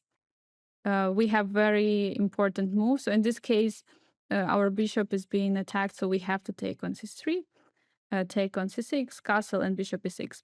Even though in this position, we might say that bishop on d3 is a better piece than bishop on e6, but we have a better pawn structure due to all the weak pawns on e5, c3, c2, a2, and we could have also some more activity on the pieces. The position is around equal due to these two factors. And okay, definitely trading the queens would be good for us in this position. Trading the bishops would be fantastic, but also putting more pressure with the pieces could be an idea. All right. That was all about the bishop d3 move in this position. a3 immediately asking black to make a decision, clarifying the situation, what to do, with which piece to take. And here we are definitely taking on c3. In case bishop takes, we're castling bishop e2, knight c6, castles on bishop f5. And it's actually not really clear right now what to do, because after take on c5 for white, there's going to be always a problem on e5. And actually, we have also knight c6, which would triple the pawns for white. So it's not really easy to understand. And if pawn takes on c3, then it's going to white is going to get such nice pawn structure where pawn is defending each pawn, even though there are like doubled pawns. But in this position, we go for knight c6. And here, after bishop d3, we're playing bishop g4. We have great minor pieces in this position after castle. In this position, which again, it also resembles the pawn structure which we would have if we played French defense.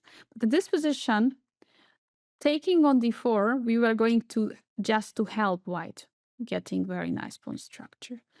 Knight d4. By the way, sorry, forgot to mention. Yes, so knight d4, it feels like we're winning a pawn, but the problem is that there is very strong bishop b5, since after that there is a fork on the king and queen, and we're actually losing here. So we have to be super careful. Pawn on d4 is not really hanging, but c4 is a very nice move, because first of all, we are highlighting the weaknesses on the c file, c3, c2. We're making the bishop more passive. Bishop has to go away. And also, looking at this position like a French defense, where normally pawn is on e6 and now pawn is on c4. Oops, and it's definitely an improvement for black. A very nice position. So here, yeah, bishop e4 is not really losing material, but it's not really enough for white to hold inequality, because the position is pretty loose. The king is very awkward. What white had to do in order to not to lose the knight on f3. And after bishop e2, then we are having a castle. We're finished the development. The position looks amazing for black. The knight on e4 is a beast, attacking the pawn on c3. Potentially, we could go for some f6 ideas, breaking the chain, and queen a5, targeting the pawn on c3, and so on and so on. So position is just great, and we have at least slight edge in the position. And bishop b5 is actually the most popular move, but still it's not the most ideal here. Knight c6, castle, and finally the knight is unpinned, and there are already some threats into the position. So a3, trying to clarify about the knight, the bishop. Bishop takes c3. If pawn takes, then again we have c4 idea, similar to previous line, but now the point is that the bishop on b5, there is a huge threat to trap the bishop after removing the knight away from c6. So white has to take the knight. And okay, now we have a very nice pawn structure. Actually, we have a b file, potentially also c3, c2 could be weaknesses, a3 could be weaknesses, and our pieces are much more active and just super good positions, much more easier to play definitely for black. If bishop takes on c3, we can we have a couple of moves. So we have c2. c4, sorry, a similar idea, but it's completely different when the pawn was on c3 and the bishop on c3. Because after bishop takes bc, bishop b4, rook e8, knight d2, and it looks like white is kind of okay in this position, and there are no real problems. That's why it's better to take that bishop and then to play c4. So not to allow that bishop being there. The pawns are doubled. Again, the same idea is in the picture, removing the knight and then playing a6, b5. So bishop takes c6, bc is being played. And, well, the thing is now white doesn't really have the good pawn structure due to a3, c2, c3 weaknesses.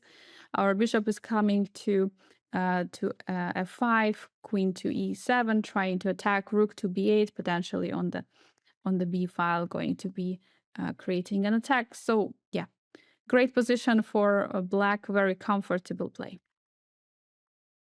So that was all about the knight f3 move after we took on e4. And now we're going to go to the main move in this f4 variation. So first of all, this move is the main line recently. First of all, the question is being asked to the knight on e4, attacking it.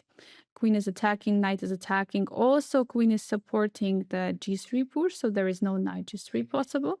So this move makes a lot of sense. Bishop e6, there are a few main choices in this position, and bishop e6 is pretty rare move. Knight c3, one of the moves is knight c3. The other move is knight c6 and also f5, which is actually favorite of the computer. Yeah, white. It's also important that this move is pretty much unknown. This bishop e6, what we are playing, we are not going for the main lines, which are known for more people. So from this bishop e6 move, there are only like a few games. I say like 6 games only from this position, and it's basically also we can say we are inviting white to get into this gambit line because we sacrificed the pawn already. So in this position, the question for white to take a pawn or not to take. So let's say white is not accepting, playing d3 and attacking the knight. Then we are taking on c3, bc, and c5. So this position is already quite difficult for white because there are some problems in the structure that white has to solve. And again, we are going most likely have the similar ideas like we had before. So queen g3, attacking the pawn on, not attacking, but looking at the pawn on g7, so that bishop cannot really attack, cannot really develop. Knight c6, knight f3, and after h6, we're stopping the ideas of knight and bishop coming to g5. In the next moves, we would like to develop the queen to a5, target c3, long castle, and we're going to see what is going to happen in the center. There might be some action there as well, but white is under pressure in this position. Very nice position for for black, sorry. So what happens if white is accepting the pawn? Knight e4, pawn takes, queen takes e4. So this is the starting position of the line, and it was only played in 3 games over the board. Bishop d5, in this move, in this position, we are targeting the queen, asking question where queen wants to go. There are quite a few moves with the queen, so let's look at all of them. Let's start with queen g4. So queen g4, knight c6, attacking the pawn, developing a piece. Bishop b5, h5, attacking the queen again, asking where does it want to go.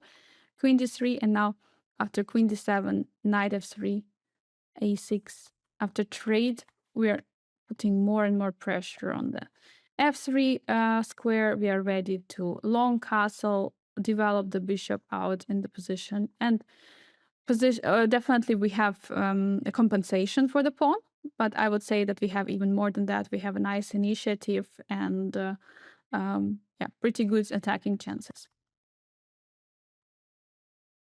Queen a4, coming with a check, very logical because it's creating, first of all, it's attacking, it's giving a check. And also, the problem here is that bishop c6 looks like a logical move in this position because we're attacking the queen, stopping the check. But actually, after queen going away to f4, white achieved the position where we cannot really develop the knight on the square we want on c6. So that's why after queen a5 check, we have to play knight c6. We're bringing the piece to the game, developing, attacking the pawn on e5 later after we unpin from this pin. Knight f3, bishop e7, and now we finally already unpinned castle and bishop c5 here.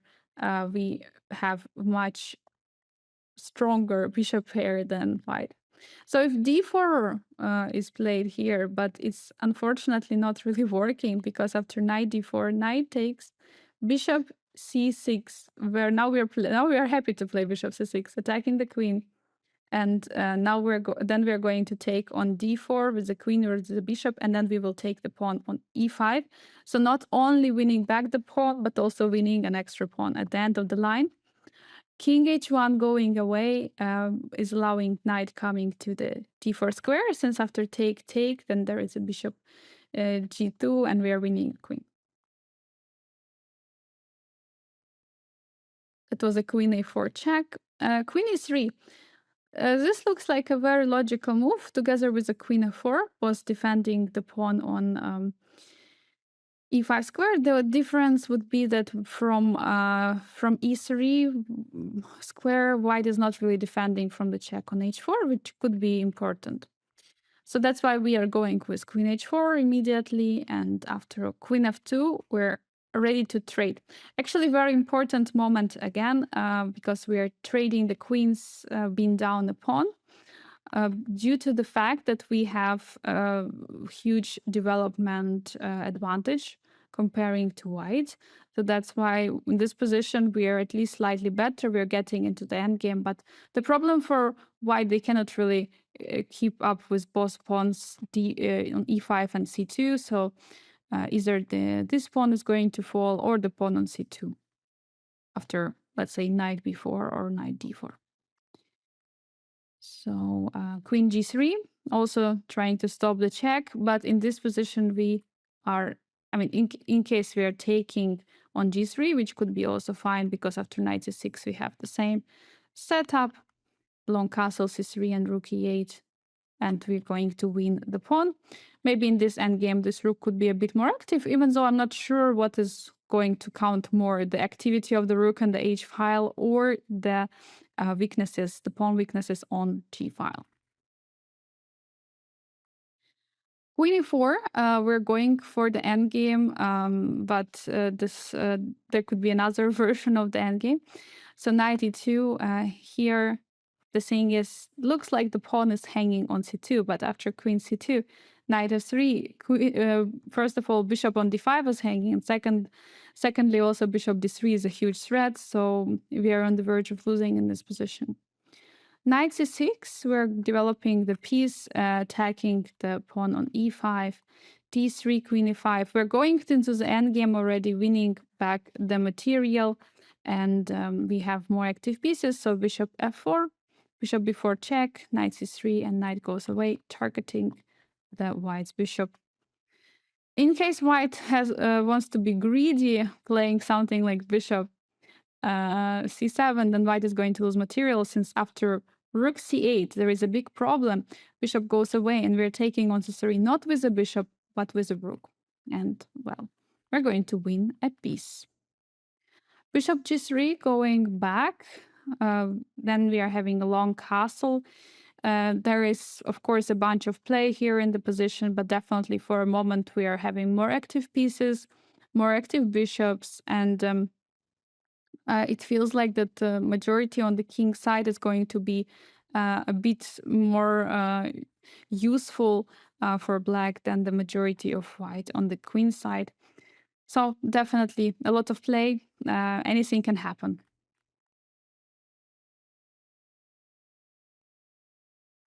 Queen f4, removing queen to f4. We already were discussing shortly that this move is stopping the queen coming to h4.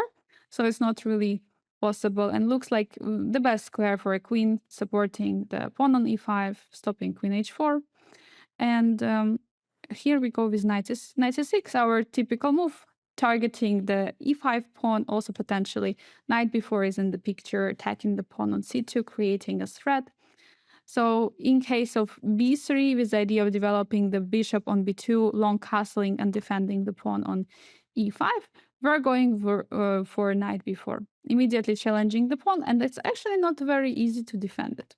That's why king d1 looks like the only move possible to defend the pawn. So after king d1, we are attacking the queen f5, and bishop e6. So we are creating more and more threats and winning more time with it. So here we are ready already to castle queen d7. we are not afraid of queen taking the pawn on b7, since after it there is a bishop d5, and queen b5 we will have bishop c6, queen c4, and after long castle we develop the bishop, develop the queen, the rook is standing already on the same file with the king, while all the other pieces are still standing still for white. C3 is a logical move because it stops the idea of knight coming to d4 or b4, and also introducing ideas of the d4 in the position. Bishop e7, continuing the development, and now the thing is that d4 looks like a very beautiful move, creating this beautiful pawn chain for white. And big question to you, could you stop the video at this moment and try to find the best move for black in this position? So I don't know if you managed to find the move, but you understand that we shouldn't keep the pawn structure the same it is right now, because if we're not doing anything right now, white is going to continue with developing the pieces, and this pawn chain is going to remain here. That's why f6 is very important to open up the position instantly at this moment. So in case white takes on f6, bishop takes, bishop d2, castle, now we already finished the development, and there are already some threats from bishop to jump somewhere.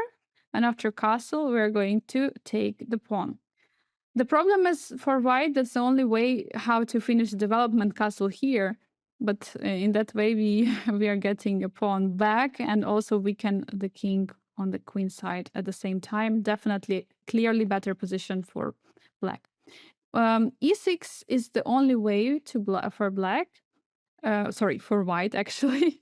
The only move for white to not to give up a pawn in the on a2, because in this position we have to take on e6.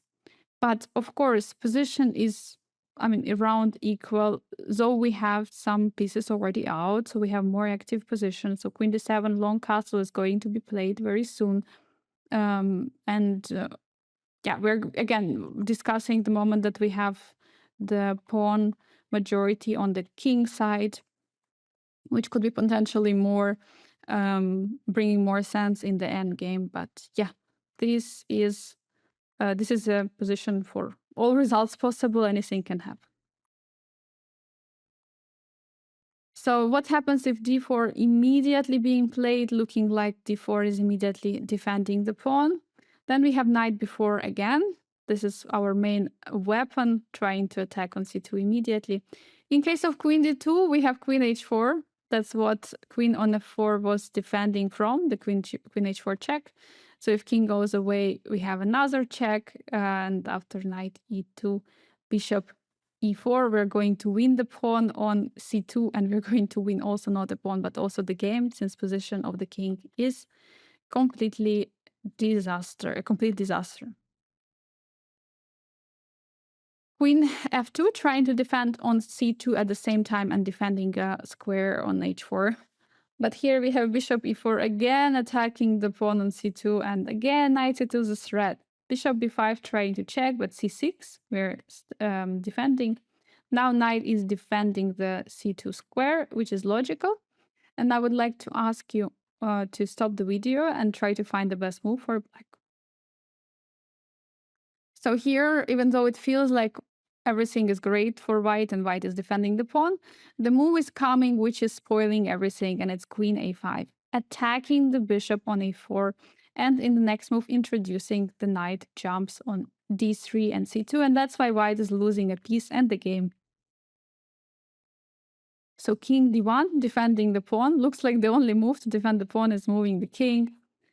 So here we're again going with a similar idea of g5, trying to be aggressive. When we are having material disadvantage, when we are down a pawn or a piece, we have to be very aggressive and very dynamic. And in this case, this is what we are showing. We are aggressive. So there are many queen moves in this position. So if case queen d2, we have bishop e2, again targeting c2, bishop b5, c6, bishop a4, and queen b6. here long castle, already putting enormous amount of pressure on white. Clearly better position. G2 is also hanging. We are, I mean, there are so many things which are wrong with the white position that we could talk about it forever. If queen goes to e3, we have a very nice idea of c5. So we're putting more pressure on the center. And now basically it's not going to be a problem any longer if a3 or c3 is split because our knight is going behind the pawn. Queen f2 looks also like a logical move, defending everything on g2, on e4, on d4, and also targeting f7 at some moment. Now we go with our standard plan. We go queen d7. We were ready to long castle. So let's say what happens if white is being greedy and taking the pawn on g4. Well, then they are losing a piece because queen g4 is a double attack on the bishop and the king. Knight f3 takes, and we're just winning and a piece. After queen takes on b7, we're not white is not taking back the pieces because the bishop is defended. So after rook d8, bishop b5, pawn takes, rook d7, king is simply too weak. Even though we are actually having a piece for, let me count, 4 pawns, the position is super weak for white, and that's why it's definitely losing for white. c3, attacking the knight, immediately creating this very beautiful pawn chain. But yeah, the question is what to do. And we are having this very nice knight, queen a4 check. And the idea, so we couldn't check from h4, now we're checking from the a4. The idea is that we don't want to be passive and remove the knight back, but we're still checking. So in case of b3, we're taking, and here it may look like we're winning an exchange, but after queen a1, the problem is c takes b4, and we gave up 2 pieces for 1 rook, and we don't really have pieces to attack the king. We have only 1 queen there, which is not enough. So that's why we have to take on b3. This is very important. We are taking the pawn because after a couple of moves, because here queen c3, we have big threats of knight c2, queen d3, knight c2 checkmate, targeting the rook on a1. So there are big problems, and that's why we are winning material back definitely. And currently we are actually having 2 pawns for the piece. It will be more definitely. So queen takes g5, taking that pawn. That's, of course, the main question of this line. So why not to take? Well, the problem is that there is bishop e4, and we're not afraid, again, to trade the queens. Since after trade, we're bringing the rook. The next move is going to be knight c2. There is also a pin on this pawn. So knight c2 is going to be played. If something is going to be defended, also c5 in the position is completely disastrous for white.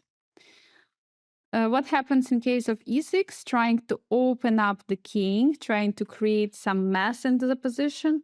Well, we can just take with the bishop on c2. After king e1, we're taking on e6. And now anytime our bishop is going to return back, there is going to be knight c2, huge threat. So yeah, and the queen h5 is not really bringing anything. We'll have always bishop coming to g6, defending from the check. Queen g3, going to g3 also makes some sense. So the point here is that white wants to play c3. And okay, depending on what we're going to play, bishop c4 is also there in the picture. Sorry. So yes, this move is coming. So it looks like out of nowhere, bishop g2 is coming with a huge power, sacrificing a piece, but actually not so much, because it feels like the position is very dynamic. We have to do something. So the sacrifice is not actually out of the blue, but something which I would say white should have expected already. So here the problem is that after queen g2, we have queen d4. And now we're forcing black to give up the strong.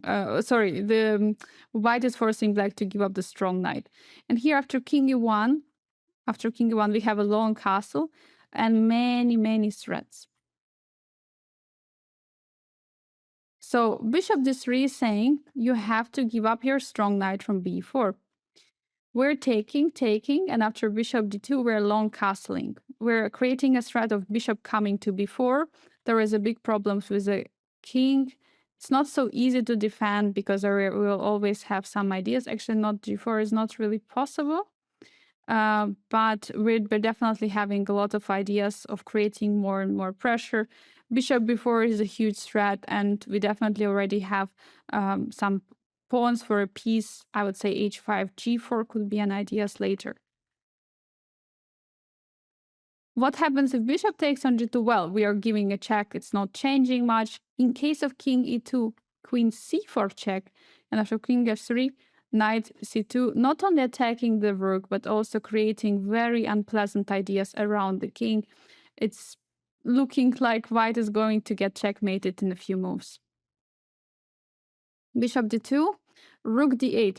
So in this position, after bishop took on g2, actually it's very important. It feels more natural to castle with castle long, but actually rook d8 is a better move. Due to some ideas later in the line, you're going to see there could be an ideas of rook coming to b7, and king is actually safer on e8 for time being. Later, king can come and castle short. So let's continue looking at the line. Knight f3, queen b2, king goes away, and here it comes rook a b1, queen a2. So if we would have the king on b7, b8, then there could be some ideas, considering the fact that there is this very beautiful bishop. Rook h b8, we have queen a3, and we can return to a6 with a very nice power with a check, bishop coming to c5. Very nice attack. So we have a huge, we not only compensation, but we have a huge attack in this position. We are slightly better, at least according to the engine.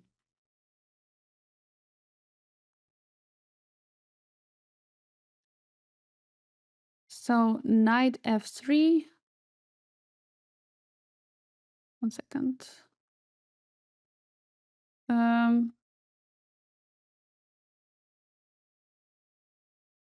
Yeah, so knight f3. This was a previous position, yes.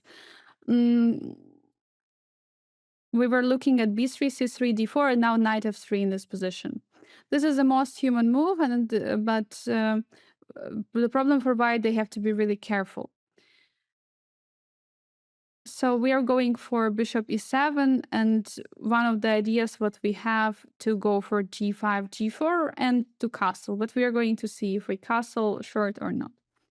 So in case of bishop e2, which was already played in one of the games earlier, again between Ramirez and Burke, and here instead there was a continuation of castle.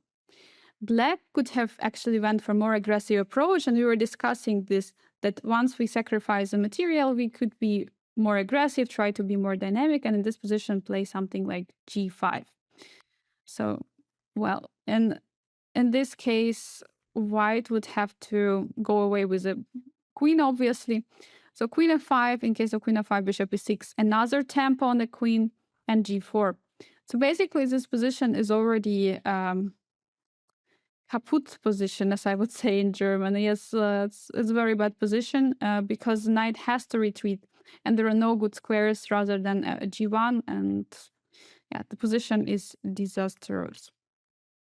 Queen g3, going back to g3, then we have h5. We're continuing with h4 or with g4 or h4. It's going to depend on the moves of white. So h3, and here we have even f5. The one extra pawn is involving into the game, because after take en passant, we're getting a strong bishop on f6. We're getting a compensation. We will play in the next move queen e7. We will castle long and create an attack on the king side against white's pieces and the king, which most likely is going to be castled there. So bishop b5 looks like a logical move, pinning the knight and and removing one more attacker from the e4 pawn. So here the point is that g5 is possible in the position, but unfortunately for black, white is actually fine here, because after queen f5, bishop b6, queen e4, g4 is not good anymore, because after knight d4, there is already huge attack on c6. The knight d4 would not be possible in the other line, but due to the spin, this knight d4 is possible. So we have to do something, and we castle short. If white is also castling, we have knight b4. It is just allowing the idea of going for the c2 pawn, because we just got out of the pin. Knight e1, defending the pawn on c2. It's always very very uneasy for white to defend that pawn on c4, c2. So f6, we are trying to break this file instantly. And now basically the problem for white that we are going to have a very nice open file on f file. We're having a compensation for the pawn, definitely more active pieces, looking also at the pieces of white, which are very passively standing on the first rank. Big compensation initiative definitely there for black. Bishop takes c6. It's very an easy move to make, but once you understand what black wants in the next move, then you have to do it. So bishop takes, and short castle. So now we don't have knight b4 anymore. Knight is not there, but we have f6. The similar idea. We're just trying to open up the position. Our bishops are very nice, so we have a bishop pair advantage. So d4, we're logically trying to defend the pawn. Fe, queen e5, and queen d7. There are many ideas in this position. We can take on f3 and then bishop f6 and winning back the pawn if we want on d4. So many ideas, but definitely since we're having this bishop pair advantage, we can look for more here and not only immediately going for getting back material.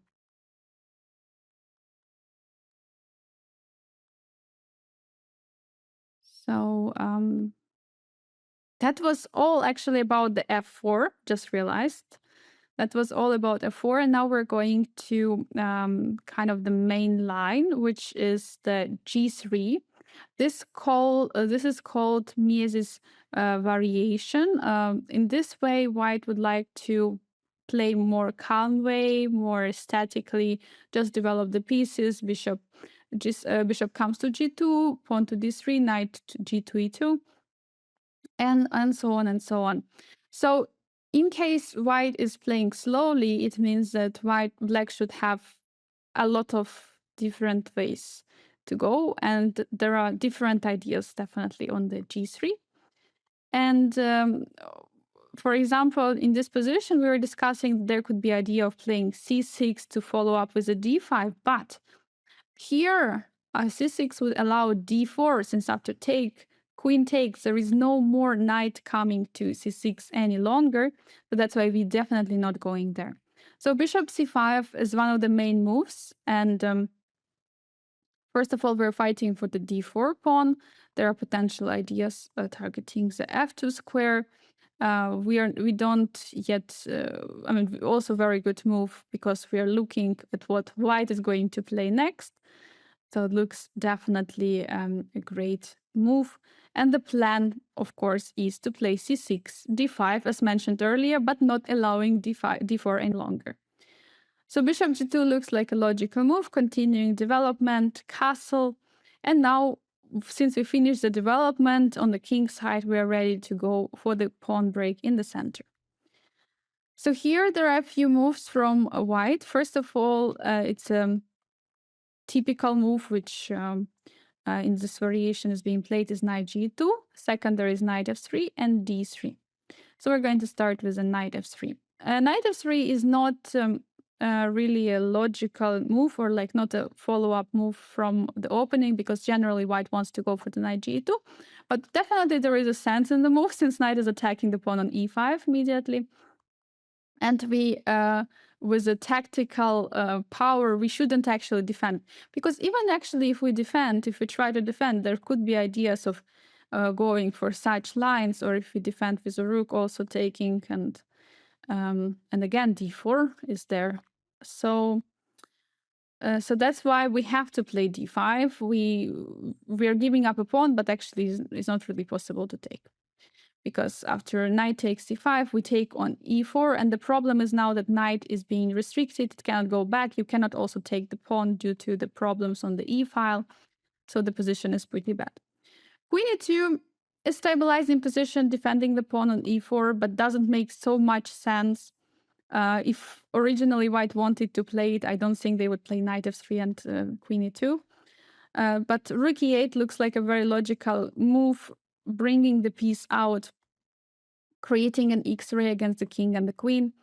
So d3, c6, castle h6, and well, we're playing this move to like a prophylaxis against the bishop g5 ideas. We just don't want bishop there, and since we have time in this position, we are ready to play it.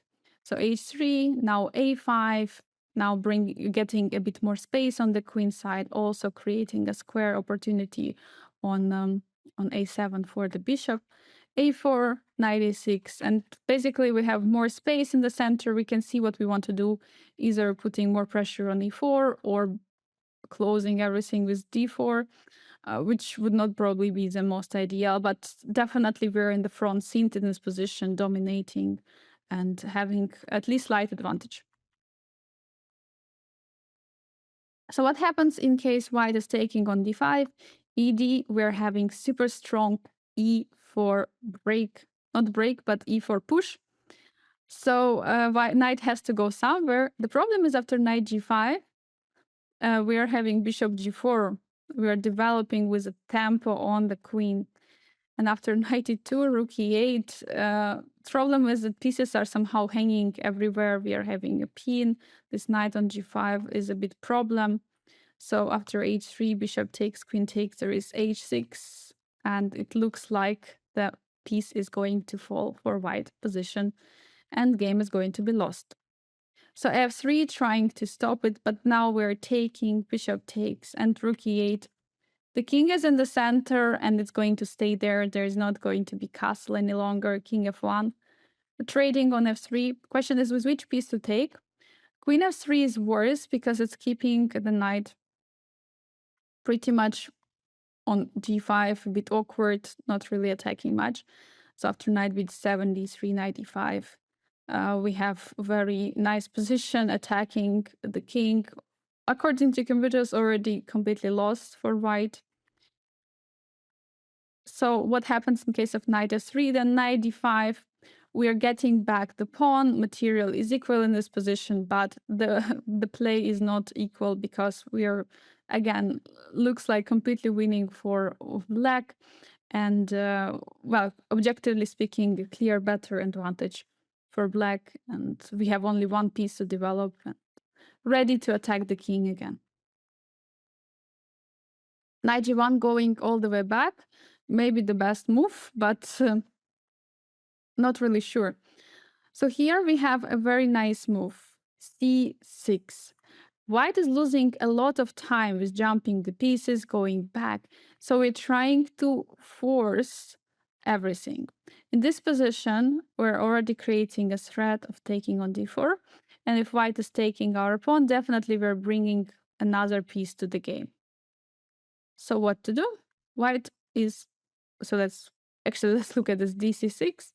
So actually we have first queen d4, attacking on f2 and creating a checkmate threat.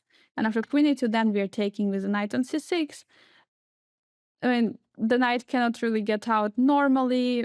The king is still in the center. Our pieces are all out. Well, position is again pretty much winning for black. In case of d4, white is trying to develop very fast with the bishop and also attacking our bishop on c5. We're going for bishop b4. We're creating another pin. And after dc, we're bringing another piece, targeting the d4 pawn. knight g2, bishop g4. We have both pins with both bishops on b4 and g4, which is very beautiful. Castle, bishop c3, bc. So we're first of all doubling the pawns on the c file due to the spin. And after queen c8, we have a big positional compensation for the pawn. We're going to attack the pawns on the c file. And again, we have simply better pieces, better development, and we are going to be ready. We can either go for rook e8, defending the pawn, knight d5, the other knight could come to c4, put more pressure on the pawns on the c file, and the game is going to continue there. So that was about knight f3. So in case of d3 move, we are ready to prepare the d5 with a c6. So our main idea is definitely to go for the d5 and to capture on d5 with the pawn to create a strong center. So knight g2, we go d5, and well, we're going to transpose the knight g2 line. So knight f3, in case of knight f3, rook e8 would be a big problem, because even though pawn moved once to d3, pawn can move from d3 to d4, because after knight takes e5, rook takes, there is a d4. So sometimes it's possible to forget about that, but it's actually possible. And here d5, we're going forward.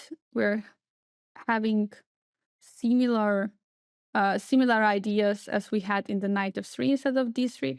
Here we have both d3 and knight f3 in the picture. So e takes d5, pawn takes short castle. Yeah, taking is not going to be possible due to the rook e8.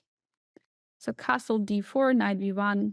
Knight has to go back. There is no other good square for a knight. And knight c6. Well, we have a nice center. We have an activity advantage, this activity. So great position.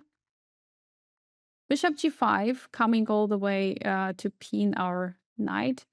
So here d4 would go and transpose to some King's Indian type of game. But we can keep pressure in the center and play bishop e7. So now after castle takes on e4, bishop takes, we take the knight, bishop takes, the trade is happening, bishop e6, and we have pretty much equal position, but we have definitely some potential ideas, since the pawns on the queen side are located very nicely. They are blocking the ideas with the bishop. We also have more space in the center, which also looks good for black. Castle. In case of castle, we take on e4, and here the point is that pawn on e5 cannot be taken, because after rook e8, bishop f4, we take on d3, and well, we are winning back the pawn. In the next move, we're going to finish our development with bishop f5, knight bd7, queen coming to b6, targeting the pawn on b2. Well, we're going to have just a normal position. I cannot say that it's better for black, but it's equal position. There is a lot of play. The knight is pretty awkward on d3, but other than that, the position is just going to be a game, and anyone can win, anyone can lose, and the draw is also possible. So knight e2, knight e4, taking with a knight e4, and here we can keep the queens. We can also trade the queens. It depends on you. You can decide also during the game. The recommendation is taking the queen, trading the queens, and to play f6, getting this very nice endgame position due to the problematic bishop knight. Also, this bishop on c1 cannot really be developed, and we have very easy development on our side. Also, c6 is already played, taking care of the d5 square.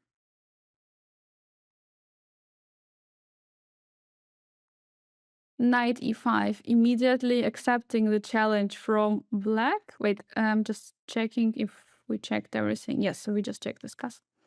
All right, yeah, so knight e5, accepting the challenge, and now bishop d4, immediately targeting knight and the other knight on c3. So now the question is what to do. If white is going back on f3, Then we have bishop c3 takes, and well, we're going to get back the pawn. Also, these pawns are being trouble. Bishop f4, trying to keep this pawn, trying to defend the knight. Here, it looks like g5 could be a nice move, targeting the bishop and the knight at the same time. But after bishop g5, bishop e5, d4, e5, we're going to lose the piece and the game. So we have to be really careful. So queen e7 has to be played. We're building up more pressure, also attacking the knight on e5. And knight has to go away. Knight goes back to f3. We're capturing on b3, spoiling the pawn structure as before. And after de, we're taking with the queen e2. And again, we can go for the endgame. And there is no reason not to do it, because we're going to have an advantage in the pawn structure. Okay, there is a bishop pair, but definitely the weaknesses could, it looks like the weaknesses are much more a problem for white than for us, that we don't have two bishops. So f4, trying to defend the knight with the pawn, definitely weakening move a lot, because it's weakening all the dark squares. Now our bishop is really a beast on d4. So rook e8, bringing the rook into the position, opening, already attacking the knight. Also, there is the huge pressure, huge X-ray on the king, and well, what to do? Knight has to go back to attack the bishop. And the question is what to do? Because we have two options. We can keep the bishop, we can go back, or we can take, the knight and win back a material. And the question is what to do. And the answer is very obvious. Let's see what happens after bishop takes e5, pawn takes. Do we want to play this position? Do we want to allow white to develop with a tempo, finish the development? No, we don't. And it's generally what we do also in all this, not in all these lines, but in some of the lines. We are trying to prefer the development to material. If we can keep our opponent from castling, keep our opponent's king in the center, if we can do any of these things, then we are doing it. And we are going to win the pawn back at some moment, but for now we can keep the king in the position. We can put even more pressure on e4 and so on and so forth. So we should keep the bishop on the diagonal, because it's a super strong bishop. We shouldn't just give it back to win the pawn. So h3, trying to stop knight g4 ideas. We take and actually trade. And also another point where we shouldn't be afraid of the queen trades, since now after knight d7, take, there is again a problem with the e4. The only way to protect the pawn is to push forward, rook d8. We are ready even to sacrifice a piece due to the big problems on the d file. So now king has to go away to e1. And now after knight d5, we have knight b4 ideas, bishop f5. Our pieces are super active. Definitely a huge compensation for a pawn, if not already much better position for black.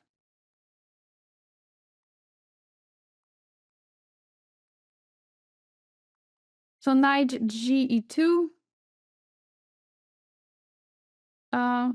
Sorry, did we look at everything? Yes, knight g2. Yes, knight g2. This is the main line, because this is how normally white is developing and the variation. So we're going for c6, d5, as we already discussed. We try to be ambitious. We want to go over d5. We want to capture a pawn on d5 with a pawn. So after d5, break from white, this move was already not really working so well, because after takes, we have a d5 again. And after capture, bishop before, we are creating more and more threats, targeting the queen. Knight goes back to e2, knight d5. Trade is happening, white is winning a pawn, but after knight d7, again, the position of the king is still in the center, king has to defend the knight. King cannot yet castle. We're going to play rook e8 in the next move, put even more pressure on the e2 knight. So our pieces are already all out in the game, and white is struggling. Knight a4 attacking our bishops looks so very logical, but we're just bringing the bishop back to e7, and after d4 takes. Again, we have the d5, again the same idea. And after e d5, bishop g4 again, queen d3, knight d5. Well, we went with d4 or d5 as we were planning to. We took with a piece, not according to the plan, but it wouldn't make sense to isolate our pawn in this position. Position is around equal, but still white has to solve the problem with development and finish it castle and develop the bishop. So what happens if white is not reacting and playing castle? Well, it's not the best option, but let's see what happens. We're going immediately with a d5. So here, if white is being passive, playing d3, doesn't really make much sense, because in this position, this knight is actually becoming very bad. The only good square where knight could be good is actually on c3, but even from c3, the knight is not so good. So this knight is actually waiting for this knight to get on c3 to be not on the best square. So here we're taking on e4. And after, if in case pawn takes on e4, we have queen e7. We don't have to trade in this position because white's pieces are very much struggling. Knights are waiting for each other for not much sense. Queen is also in the trouble. So there is a lack of a space for white, and no harmony between the pieces. In case of knight takes on e4, we take with a knight. So here bishop e4 is also possible. But once a piece is taken on e4, we normally should be pretty happy. And here we have a nice move, bishop h3, immediately trading the bishops, introducing the queen to position, king g1 and knight e7. There are some weak squares on the king side, and potentially it could be used. We have more space due to the pawn on e5. We have a nice queen on d5, also bishop on c5. So we have definitely more development and slight advantage, at least for black. So what happens is if d takes e4, then we can allow trade again, and we cannot allow. So we can play something like queen e7 and not allow immediately, or we can play a5. The endgame is very pleasant for black. We shouldn't worry about the endgame. And okay, if you don't want to endgame, you can always play queen e7. Because I mean, a5 is not really a move which we forced to do, which we forced to play in particular this position, because there is no threat yet to attack the bishop. But a5, of course, is a good move to play. So we have time for queen e7 and then a5. But yeah, endgame is very pleasant, and white is pretty much struggling. This knight is not in the best position. It cannot go anywhere. On c3 is also not doing much. So yeah, definitely the good position for black. So e d5, taking the pawn, we take d5, immediately trying to break, knight takes. We have a position with the isolated pawn. Looks like everything is working out perfectly. White achieved the isolated pawn position. Bishop is getting ready to play, but there is one move which is trying to spoil position of white, and it's bishop g4. This is a key move of this variation because we would like to disharmonize the position. So now the problem is that the queen has, if the queen moves, it has to move so that it defends the knight on d4. So in case of queen d2, we are going to transpose to the main line. We're going to discuss it later because the main line is queen d3 and bishop takes d4. So what happens after f3? Well, our bishop just going back. We achieved that this square is now stopped, so the bishop is not really good. We weakened the diagonal for our bishop. Well, the e3 square is also weakened, so very nice ideas. Now we can go for queen b6 and knight c6, targeting the knight on d4. Knight d2, jumping with a knight back, trying to defend from the pin. It was already played in the game with the white pieces. Adiban was playing with a black Kramnik, and well, it was not really challenging option because after queen d7, stopping the h3 move, and also there is no pin ideas after bishop g5. bishop g5, and now knight e4 with a tempo attacking the bishop on g5. Also, there is a knight on c3. After knight takes, pawn takes, trade of the pieces, trade of the queens is happening, and rook e1 defending the knight on e2, f5, rook a d1, and knight b6. Basically, in the next move, we're going to have the rook coming to c8. We're going to have some pressure on the white's position. The position is actually objectively equal, so there is definitely a play possible due to some weaknesses for both sides, but there are no problems for black. So in case knight jumps back to f3, in this position, it's very good definitely for white to have a blockading piece on d4, because this is a rule how you play against isolated pawn. But here we're going for knight c6, immediately taking care of the square and introducing idea of d4 in the position.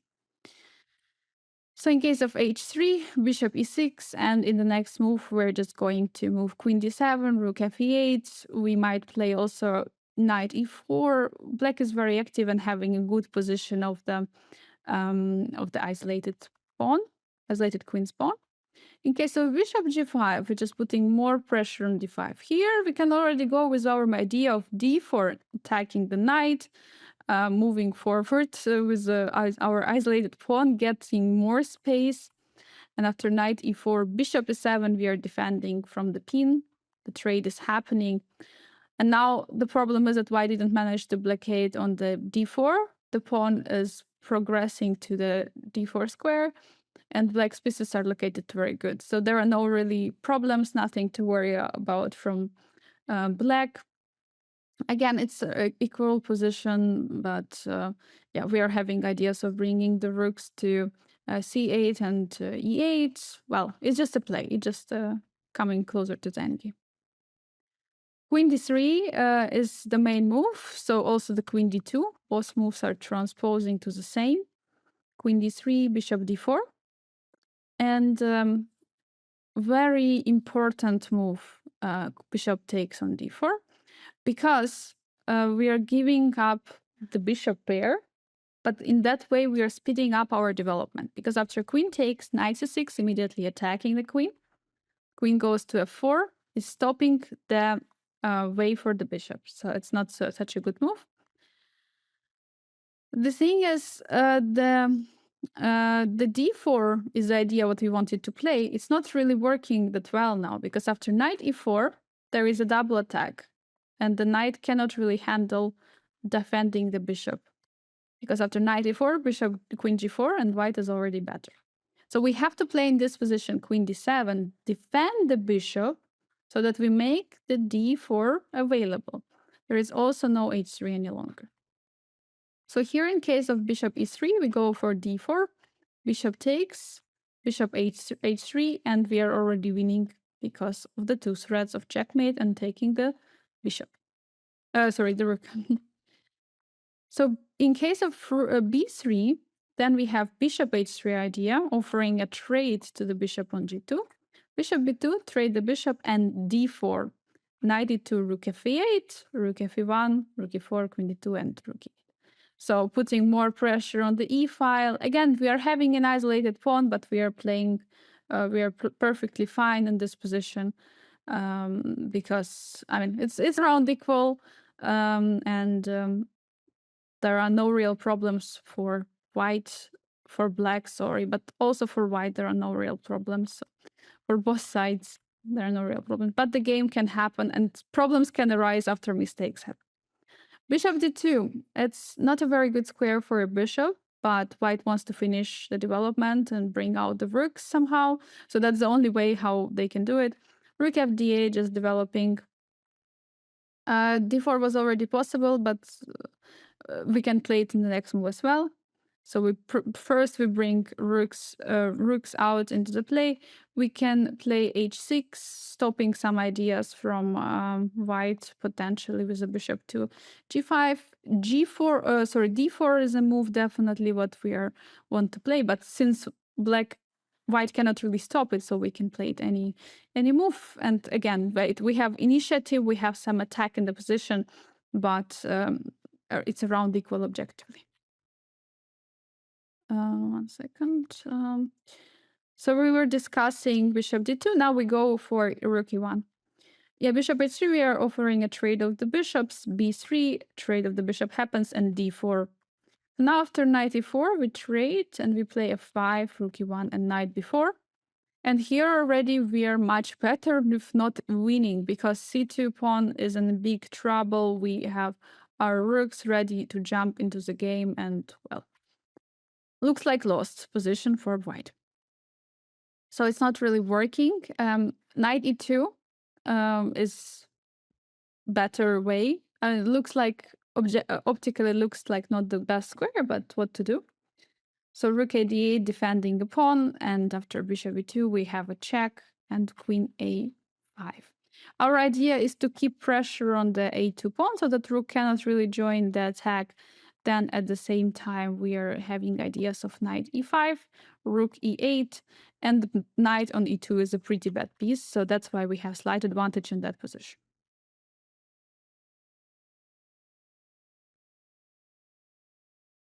That was queen f4, queen d3. Queen d3, going back just one square, we go immediately for d4, knight e4, trade is happening, and queen d7. Again, we have a around equal position. Bishop f5 is a threat. We can bring the pieces, the rooks into the game. So in case of queen a4, we can again go for d4, targeting the knight, trading, and after rook e8, bishop goes back, and queen f6. And we are kind of comfortable. We have comfortable position here, threatening such moves like bishop f3. Rook could come to e2. Looks like a small edge for black. Queen c5, it's the best. Wait, did I check all the moves? Yes. Queen c5 is the main and best line for white, but it doesn't really happen often because, you know, that to do it, you have to know this line, and maybe your opponent doesn't really know it's the best move. But we're going for d4 again. We're still pushing the pawn. And here, after knight d5, which is possible, after queen c5, we're just trading. And after rook a8, we again have around equal position. But when rook is coming to e2, we're going to have a big initiative and attack. So definitely white is going to have to defend the position. In case of knight e2, we're again trading rook e8. And after bishop goes to g2, we have knight e5. Then there are already some ideas of coming with a knight to f3 square, rook c8. And we are actually the one who is having initiative in this position. Rook e1 trying to defend. And here we go for h6 because we prepare to play rook e5.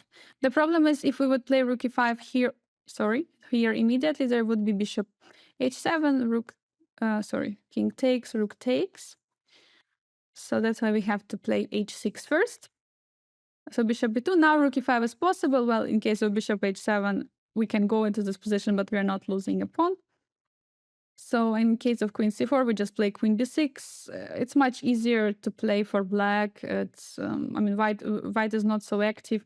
Even though there is a bishop pair, it's not really good bishop pair. Also, our pawn on d4 is great. It's not being attacked by this bishop, dark squared bishop, while we have the pieces which are attacking white. h3, targeting our bishop. Well, the intermezzo move is very important because in this position we have to decide where we keep the bishop, and basically we cannot really stay on the diagonal.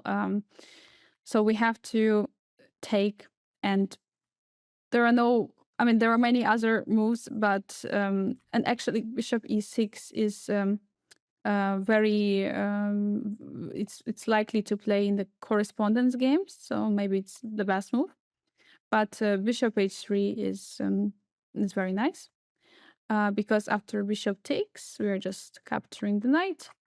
And after bc, first of all, we created some problems with a pawn structure, knight e4. And, well, there are a lot of chances for black due to the pawn structure. We have knights against bishop, big fight, but the pawn structure of white is definitely pretty bad. So queen c3, queen c3, queen d5, bringing the piece out. Pretty complicated positions, bishops against knights. But yeah, a lot of opportunities for attack for black. Also, there is something for white, definitely. It's just a game. The thing is, I think there are going to be some problems for white because of the position of the king. And it would be nice instead of the bishop to have knight somewhere on f3 because it would defend the position. And since there is no defender, we can go for queen h5 ideas targeting the bishop and bringing the knight to g4 and so on and so forth. Could be very unpleasant for white. We looked at everything in the chapter. So now I would like us to go through the key moments as always we do. So the first moment is after f4. f4 is being played, and here we cannot go for d5 and we cannot take on f4.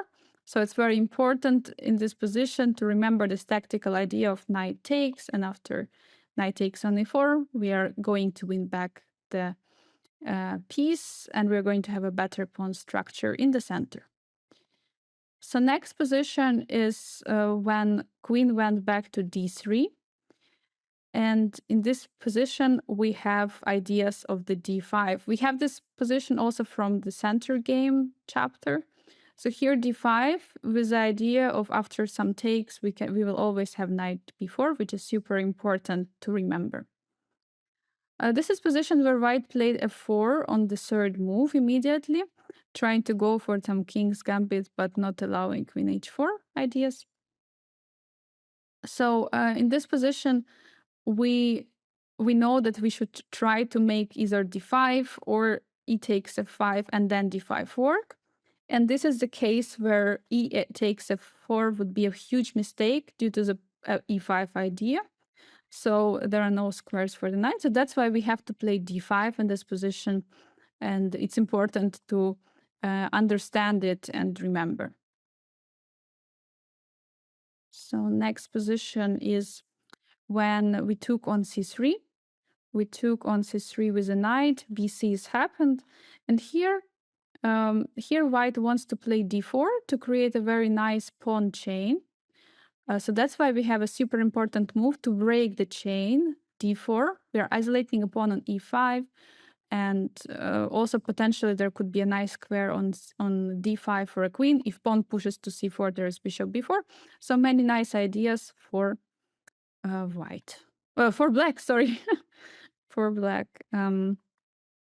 So another position with the same idea. So white wants to push for d4, and we have to stop it by playing d4 ourselves, isolating the pawn on e5 and creating some problem with the pawn structure. The next position is white is creating a threat of taking on e4 already. And pretty much, I mean, it's a huge, huge move. And the point here that we play c5. It's, of course, not so top thematic, but in couple positions it's being played. So first we want to break the pawn chain. And secondly, we defend the bishop. So it's also very, very important.